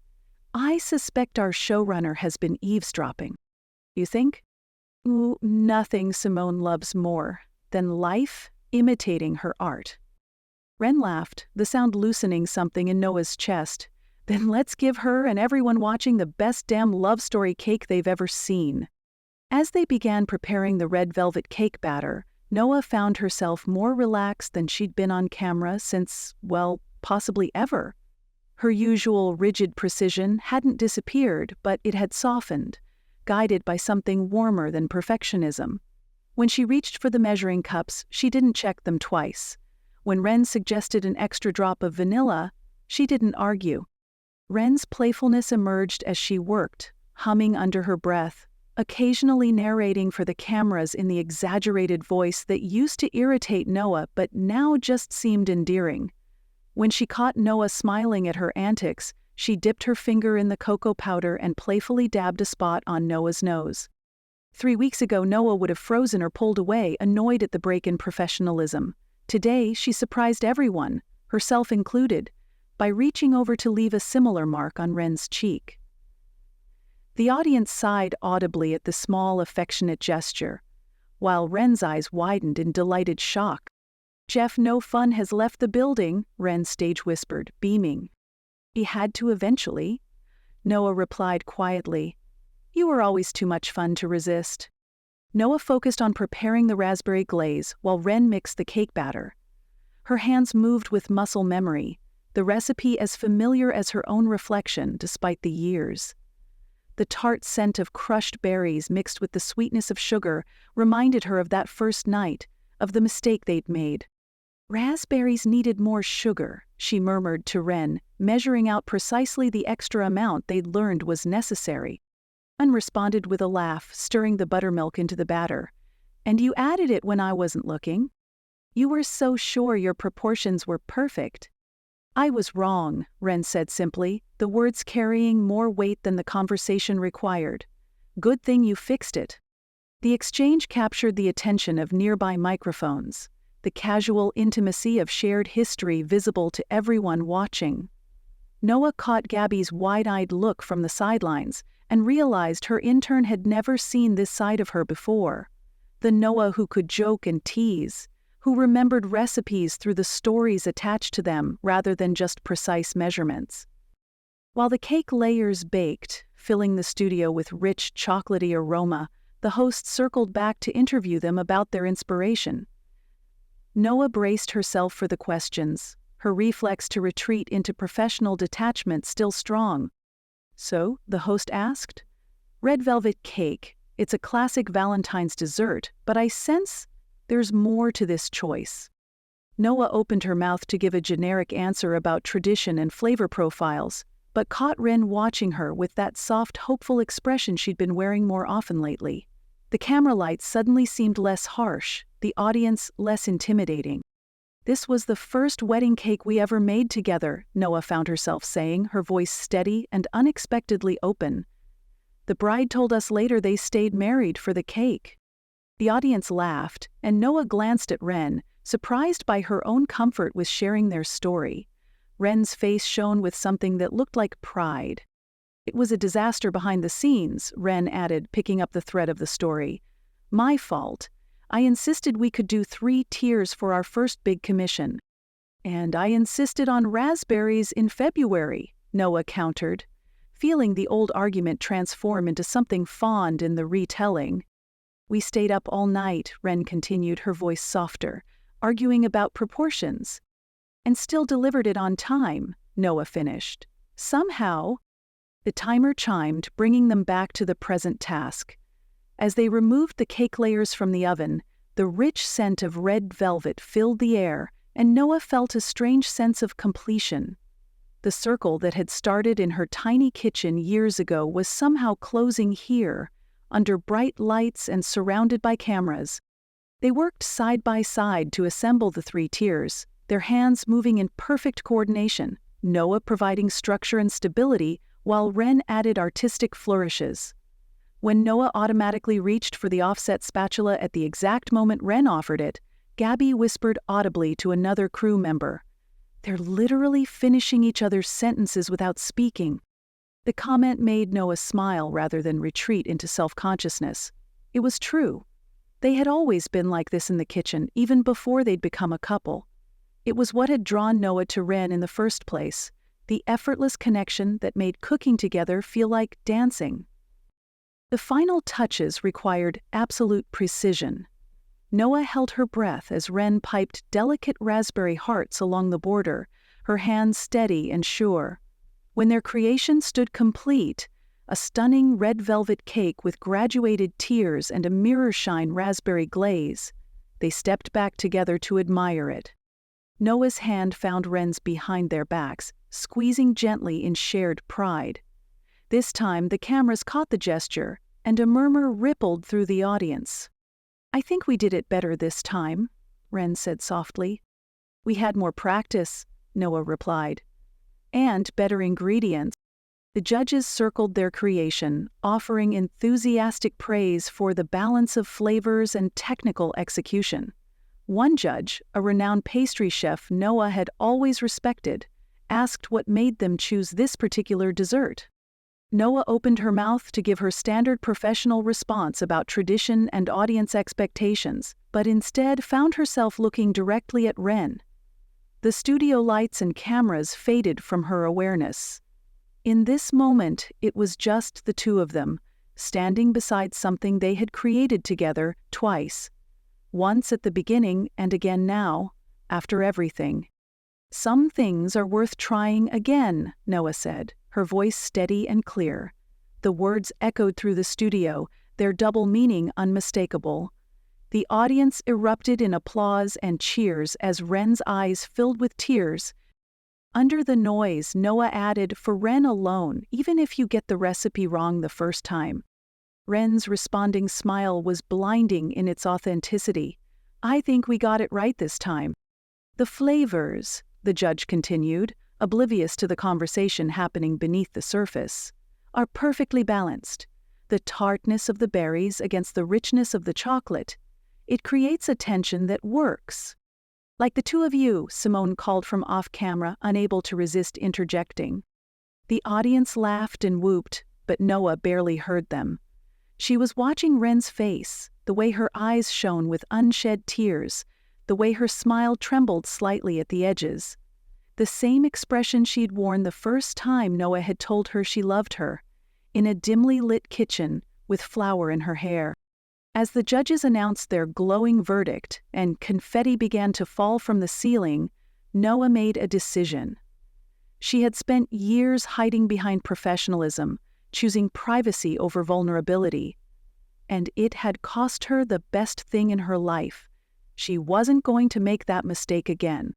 The audience continued cheering as Noah broke her final rule. She pulled Ren into a kiss right there on camera, not caring who saw or filmed it.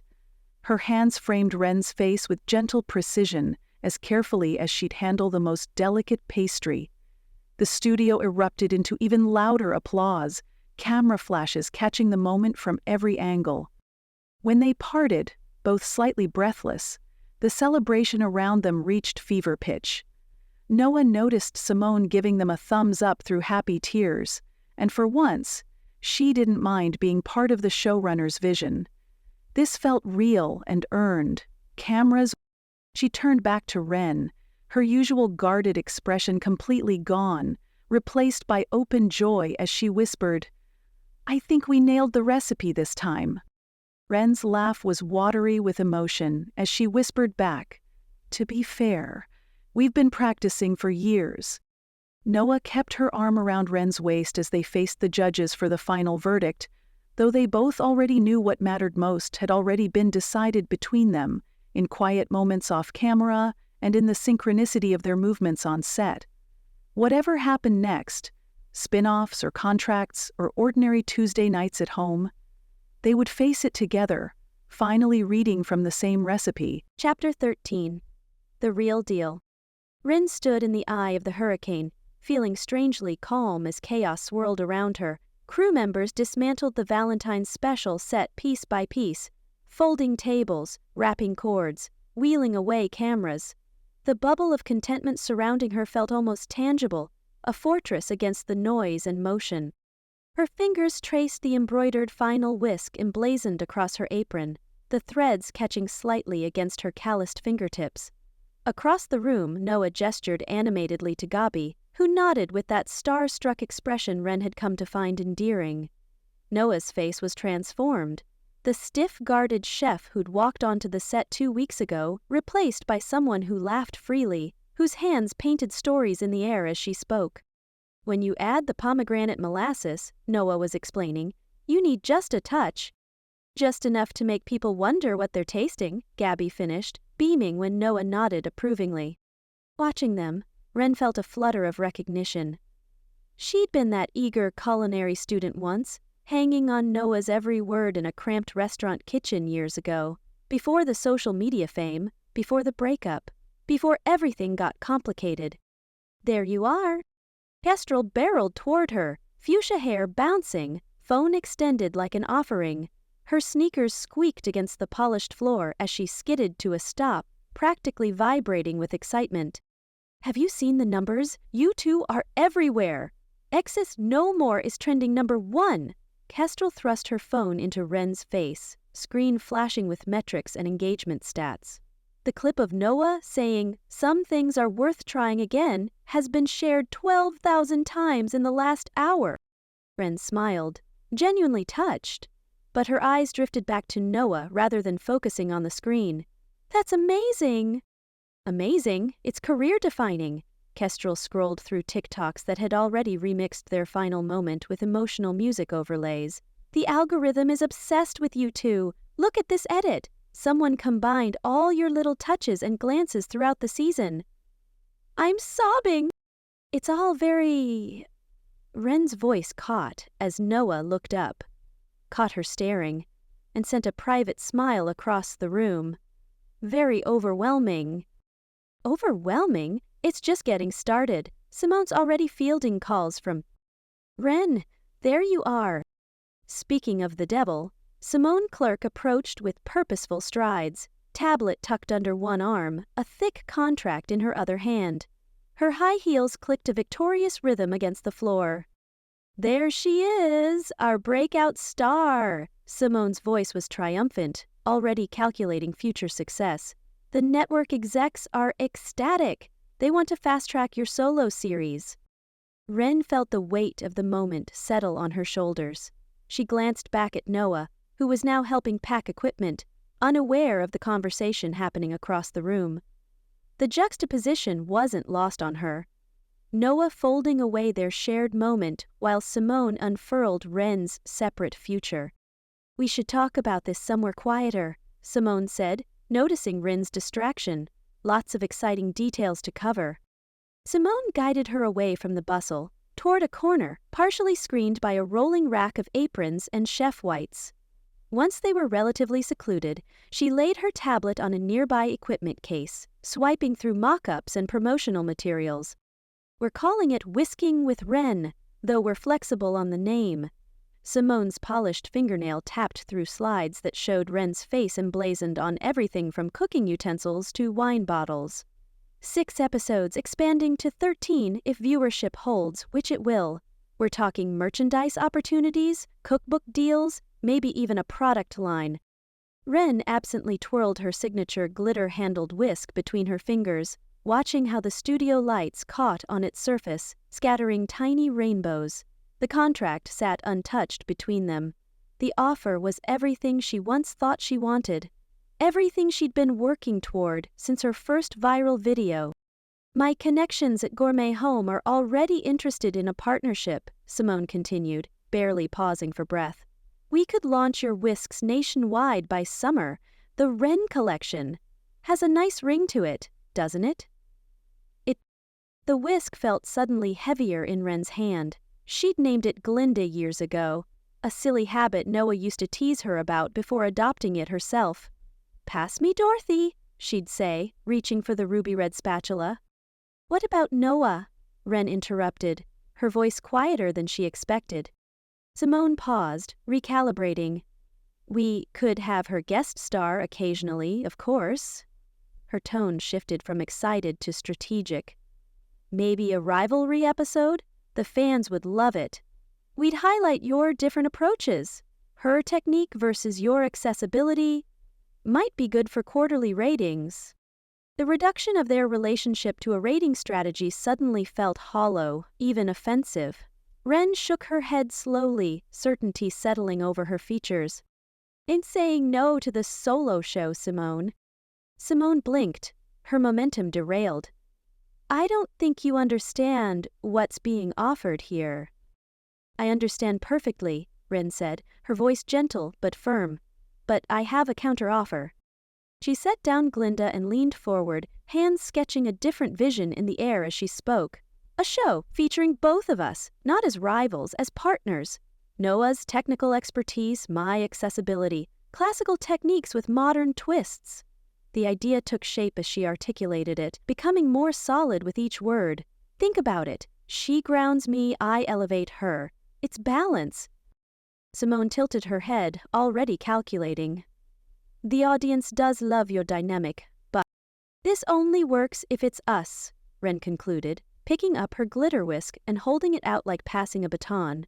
Noah and me, together. That's my offer. Simone's eyes narrowed, processing the ultimatum. The network specifically asked for you, Ren. And I guess you'll have to convince them why they need both of us. Ren's smile was warm but unyielding. You're good at that, aren't you? Finding the story? Well, this is our story, not rivals. Partners. Stepping away from a visibly processing Simone, Ren scanned the emptying studio for Noah. The camera operators were packing the last of their equipment. Gabby was helping stack unused mixing bowls. But no sign of the dark-haired chef, who'd somehow reclaimed her heart over the past 2 weeks. Mason caught her eye from across the room, next to a cart of boom mics. They tilted their head toward the green room, then pointed, their smile knowing. Thanks, Ren mouthed silently, already moving in that direction. She untied her apron as she walked, each step feeling like she was shedding her on-camera persona. By the time she reached the green room door, the apron hung loosely from her fingers. A costume no longer needed. She paused at the threshold, taking a deep breath. Through the partially open door, she could see Noah sitting quietly on the worn leather couch, staring at her phone. The bluish light illuminated her face as she scrolled through something, a soft smile playing at her lips, unguarded in a way she rarely allowed herself to be around others. Ren realized, with a start, that Noah was watching their final moment. The declaration, the kiss, the confetti shower that had rained down as the audience erupted. The vulnerability of catching Noah in this private moment made Ren's heart twist with an aching tenderness. Noah looked up as Ren pushed the door open, but didn't bother hiding what she'd been watching. Kestrel sent it to me, she explained with a small shrug that did nothing to disguise her pleasure. For documentation purposes, apparently. Very professional of her. Ren closed the door behind her, sealing them off from the dismantling set outside. The familiar green walls, which had witnessed their first explosive argument weeks ago, now felt like sanctuary. She crossed the room and joined Noah on the couch, their knees touching as she settled in. That single point of contact radiated warmth through her whole body. Simone offered me the solo show again, Ren said without preamble. No point in building up to it. Noah's expression flickered, a brief shadow of the old hurt, before she schooled her features into something supportive. That's great. You deserve it. The way you connect with people is... I said no. Ren reached for Noah's hand, cutting her off before she could retreat into politeness. She traced the familiar calluses and tiny burn scars with gentle fingers. I pitched her something else instead. Something with both of us. Noah's surprise was evident, her eyebrows rising, lips parting slightly. Ren didn't let her speak yet. The words she'd been carrying came out simply, without flourish or performance. I love you, Noah. I don't need a show. I just need you. The declaration hung between them, honest and unadorned in the quiet room. Ren's thumb continued its mindless path across Noah's knuckles. I think I've always known that, she added softly, but I was afraid to believe it. For a moment, Noah just looked at her, dark eyes searching her face, as if making sure this wasn't another camera-ready moment. You turned down your own show? She finally asked, voice hushed. For me? For us, Ren corrected. And it's not a sacrifice if I'm choosing something better, she smiled slightly. Though Simone might never forgive me. Noah's response wasn't a grand speech. It was the gentle way she cupped Ren's face between her hands, thumbs tracing her cheekbones with the precision she brought to everything that mattered. I love you too, she said, like it was the simplest truth she knew, even when I tried not to. Their kiss was unhurried, a promise rather than a spectacle. No confetti fell, no audience cheered. It was just them, Noah's fingers threading through Ren's hair, Ren's hands finding their way to Noah's waist, pulling her closer. When they finally parted, Noah rested her forehead against Ren's, their breath mingling in the space between. "What happens now?" she whispered. "Well," Ren murmured, "I might have pitched Simone a show where we worked together, as partners, not rivals." Noah laughed softly, the vibration of it passing between them where they touched. "Of course you did." There was no accusation in it, only affection. Always 10 steps ahead. Just one step this time, the right one. Ren brushed a strand of hair from Noah's face. "I think we could be pretty amazing together." Noah intertwined her fingers with Ren's and stood, drawing her to her feet. "Let's go home," she said, and in those 3 words, Ren heard everything they'd been working toward. They walked out of the studio hand in hand, past the half-dismantled set where they'd found each other again, past Kestrel, who grinned wickedly and snapped a final, candid photo, past Simone, who watched them with calculating eyes already spinning new narratives. They left behind the cameras, the expectations, the performance, stepping together into something real, chosen and wholly theirs. Epilogue. Exes, what exes? Ren stood backstage at the Lavender Center, peeking through a gap in the curtains at the bustling crowd. Her heart swelled as she took in the rainbow bunting stretched across the ceiling, pride flags of every variety lining the walls, and hand-painted signs announcing Cooking with Heart, a fundraiser for queer youth. She'd been to plenty of charity events before, but this one felt different. Personal. She smoothed down her apron, fingers tracing the embroidered whisking and kissing text with its border of tiny hearts.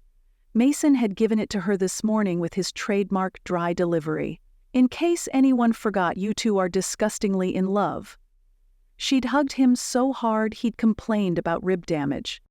Ren ran a nervous hand through her peach-colored waves, tucking a strand behind her ear.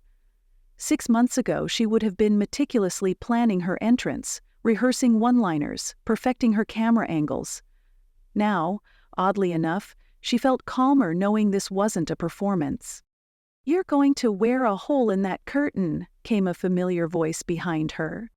Ren turned to find Gabriella adjusting a display of ingredients on the mobile cooking station. "Just making sure everyone showed up. You know how I worry." "About a sold-out event with a wait list?"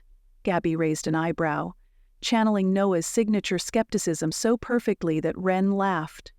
Point taken. Ren moved to the cooking station and began organizing her tools with practiced precision. Through the gap in the curtain, she spotted more familiar faces, 2 contestants from the Valentine special chatting animatedly near the front row, a cluster of Noah's culinary students with notebooks ready, and "Is that Simone?" Ren squinted at the sleek figure in conversation with the center's director. Her former showrunner was gesticulating emphatically, no doubt pitching some new concept. "Yep, she brought a camera crew too," Gabby grinned. "Said something about documenting the evolution of authentic representation. That sounds suspiciously like TV executive for I want to film you being cute for ratings." Ren shook her head, though she couldn't help smiling. Simone's hustle was nothing if not consistent. Her phone buzzed in her pocket. She pulled it out to find a flood of notifications from her Stir Squad followers. "Crush it today, Chef Hartley. See what I did there. Watching the live stream from Australia, it's 3 a.m. and worth it. Tell Chef Reyes we said hi and to smile more." 6 months ago, she would have spent 20 minutes crafting the perfect reply to each message. Now she simply sent a string of heart emojis and put her phone away. The freedom felt as delicious as fresh-baked bread. 10 minutes to showtime, lovebirds." Kestrel appeared in a whirlwind of bright colors and boundless energy, her phone already recording. She spun around, capturing the backstage preparations before zooming in dramatically on Ren's face. "Give us the pre-show scoop, Chef Hartley. How does it feel to be back in front of an audience with your favorite co-host?" Ren laughed. the sound bubbling up naturally. It feels right, like coming full circle, but better. She didn't need to embellish or perform, the simple truth was enough. Kestrel zoomed in even closer, her grin mischievous. The internet still can't get enough of you two, you know, the couple who whisks together. Stays together, Wren finished, unable to keep the softness from her voice. Though Noah might murder you if you put that on a t-shirt. Too late, Kestrel. Kestrel flashed her phone screen, displaying a mock-up of merchandise with that exact slogan. Limited edition fundraiser merch. Already sold 50 pre-orders. Before Wren could respond, movement near the side entrance caught her eye. Noah slipped in through the door, knife roll slung over one shoulder, and a box of specialty ingredients balanced carefully in her arms. Her hair was pulled back in a neat bun, her chef's coat pristine as always, but it was her expression that made Wren's breath catch. Serious and focused, until their eyes met across the room. Then, like sunshine breaking through clouds, Noah's face softened into that small, private smile that belonged to Wren alone. 6 months, and that smile still made her heart stutter like a teenager's. "Excuse me," Wren said to Kestrel, already moving. "Duty calls." She crossed the room, weaving between volunteers and equipment, unable to resist greeting Noah with a swift kiss that made nearby teens giggle and sigh dramatically. Noah accepted the gesture with surprising grace, the tips of her ears turning slightly pink. "You're early," Wren said, taking the box from Noah's arms. "And you're still incapable of being professional in public," Noah replied, but there was no bite to it, just warm familiarity. "You love it." "I tolerate it." "Liar." Noah's mouth quirked. "Maybe a little." She glanced around the venue, taking in the decorations and growing crowd. "It's a good turnout." "It's amazing," Wren corrected, following her gaze. "And half of them are here to see the famous Chef Reyes in her natural habitat." "Hardly. They're here for the Whisk Wizard. I'm just the boring technical expert." "You're the heart of this operation, and you know it." Wren nudged her playfully. "Come on, let's finish setting up before Mason starts making inappropriate food puns on the microphone." They moved to their stations, arranging them side by side. As they unpacked ingredients and placed tools in their preferred positions, Wren marveled at how easily they anticipated each other's movements. Noah silently handed her a measuring cup just as she reached for it. Wren adjusted the height of Noah's cutting board without being asked. There was something almost like dancing in their silent coordination, a rhythm they'd found together, lost and rediscovered stronger than before. "Testing, testing, is this thing on?" Mason's voice echoed through the space as he tapped the microphone. "Can you hear the sweet sound of true love and pastry cream?" Noah rolled her eyes while Wren laughed, her head thrown back. "Just ignore him," Noah said. "It only encourages more terrible jokes." "I heard that, Chef Reyes," Mason called out. "Don't make me tell these nice people about the time you tried to make heart-shaped pancakes for someone's birthday." Noah's eyes narrowed dangerously. "You wouldn't dare." "Try me," Mason smirked, adjusting his camera. Before Noah could respond, there was a commotion at the entrance as Gabby arrived with her own small food cart, displaying an impressive array of pastries and confections. The pieces blended Noah's technical precision with Wren's more whimsical approach. Perfect French cannelés decorated with edible flower petals, precisely crafted shoe puffs filled with rainbow-swirled cream. Wren watched as the young chef proudly introduced herself to attendees. "I'm one of Chef Reyes's protégés," she explained to an older couple admiring her work. "She's teaching me the classics, and Chef Hartley is teaching me how to break the rules properly." The naked pride on Noah's face made Wren's heart clench. She nudged Noah gently with her elbow. "See? You're building a legacy, Chef No Fun." Noah's response was to reach into a nearby bowl and flick a pinch of flour at Wren's nose.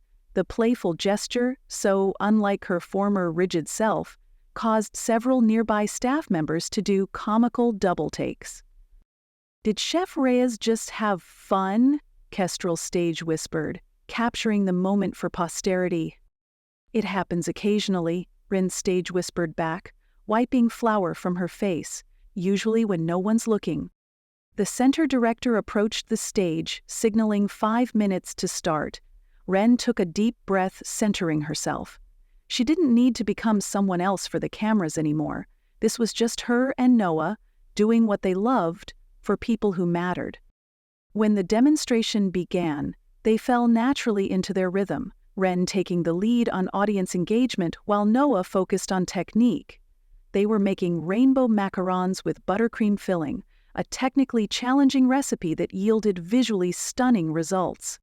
The key to perfect macarons, Noah explained, carefully folding almond flour into whipped egg whites, is patience and precision. 2 qualities Chef Reyes has in abundance, Ren added with a wink to the audience. Fortunately for all of us. As she worked, Ren provided running commentary filled with playful double entendres. Some things just belong together, she said, gesturing to the shell and filling. They're perfect pairs, one sturdy and structured, one soft and sweet, each incomplete without the other. Noah's ears turned pink, but her hands remained steady. The audience, picking up on the subtext, exchanged knowing smiles. When it came time to pipe the delicate macaron shells, Ren found herself struggling with the technique. The batter was flowing too quickly, her circles becoming uneven. Before she could voice her frustration, Noah stepped behind her, gently covering Ren's hands with her own. "Like this," she said quietly, guiding Ren's movements. "Steady pressure, then a quick twist to finish." The audience collectively awed at the moment. Ren leaned back against Noah briefly, their bodies fitting together with comfortable familiarity.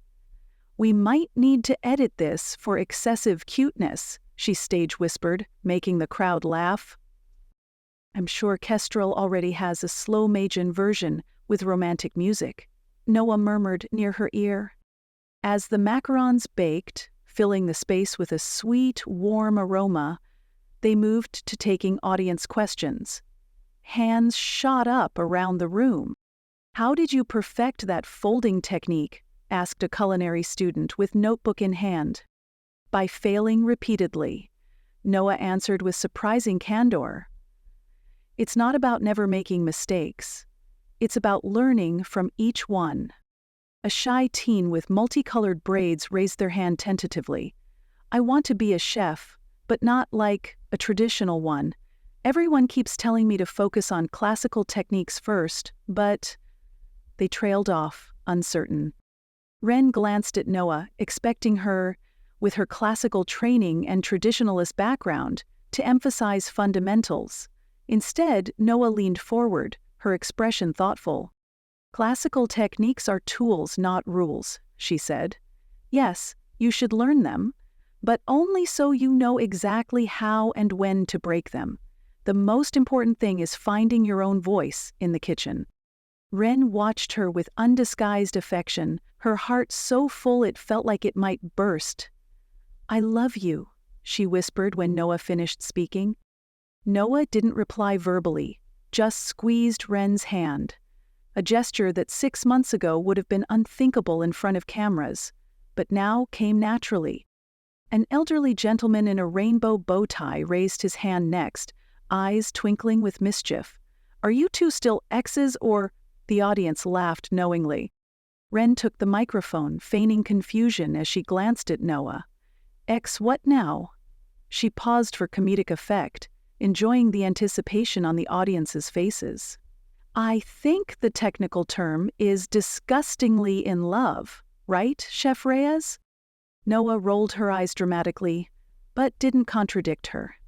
Instead, she squeezed Ren's hand in full view of Kestrel's camera. The audience cheered. When the timer beeped, signaling the macarons were done, there was a collective intake of breath as Noah carefully removed the trays from the oven. Perfect rainbow shells gleamed under the lights, their surfaces smooth and feet perfectly formed. "And that," Ren announced with theatrical flair, "is why she's the technique expert." After assembling the finished macarons with buttercream filling, they distributed them to attendees, moving through the crowd together. A young person with electric blue hair approached them hesitantly, hands twisting nervously. "I just wanted to say thank you," they said, voice barely above a whisper. "Watching your Valentine's special helped me come out to my parents. Seeing two queer chefs just being awesome and in love made it easier somehow." Ren felt tears threatening, a lump forming in her throat. Before she could respond, Noah, usually so reserved with strangers, reached out to squeeze the teen's shoulder supportively. "That's the best compliment we could receive," Noah said quietly. "Thank you for telling us." As the event wound down, Ren found herself at the sink with Noah, washing utensils just like they used to years ago in their first restaurant kitchen. The familiar routine felt like coming home. Ren chattering about ideas for their next live stream, Noah listening attentively, their shoulders touching comfortably as they worked. "We should do a collaboration with that bakery in the Castro," Ren suggested, passing a clean whisk to Noah for drying. "The one with all the sourdough variations?" Noah nodded. "Their rye is exceptional. And their owner is cute, in a bow tie wearing, sourdough obsessed way." Noah's eyebrow arched. Should I be jealous? Of a 70-year-old man with a passion for fermentation? Absolutely. Ren flicked water playfully at Noah's face. Instead of retreating into professional distance as she once would have, Noah caught Ren's hand mid-flick and brought it to her lips for a kiss that left droplets of water on both their skin. "Ready to go home?" she asked, voice soft but certain. Ren nodded, linking their fingers together. Across the room, she spotted Mason capturing the moment on camera, not for show or ratings, but as a simple documentation of happiness, found. As they gathered their things, surrounded by friends and community, Ren realized there was no performance left, no difference between who they were on camera and off. The recipe, finally, was just right. Thank you so much for listening. Please subscribe, leave a comment, and review.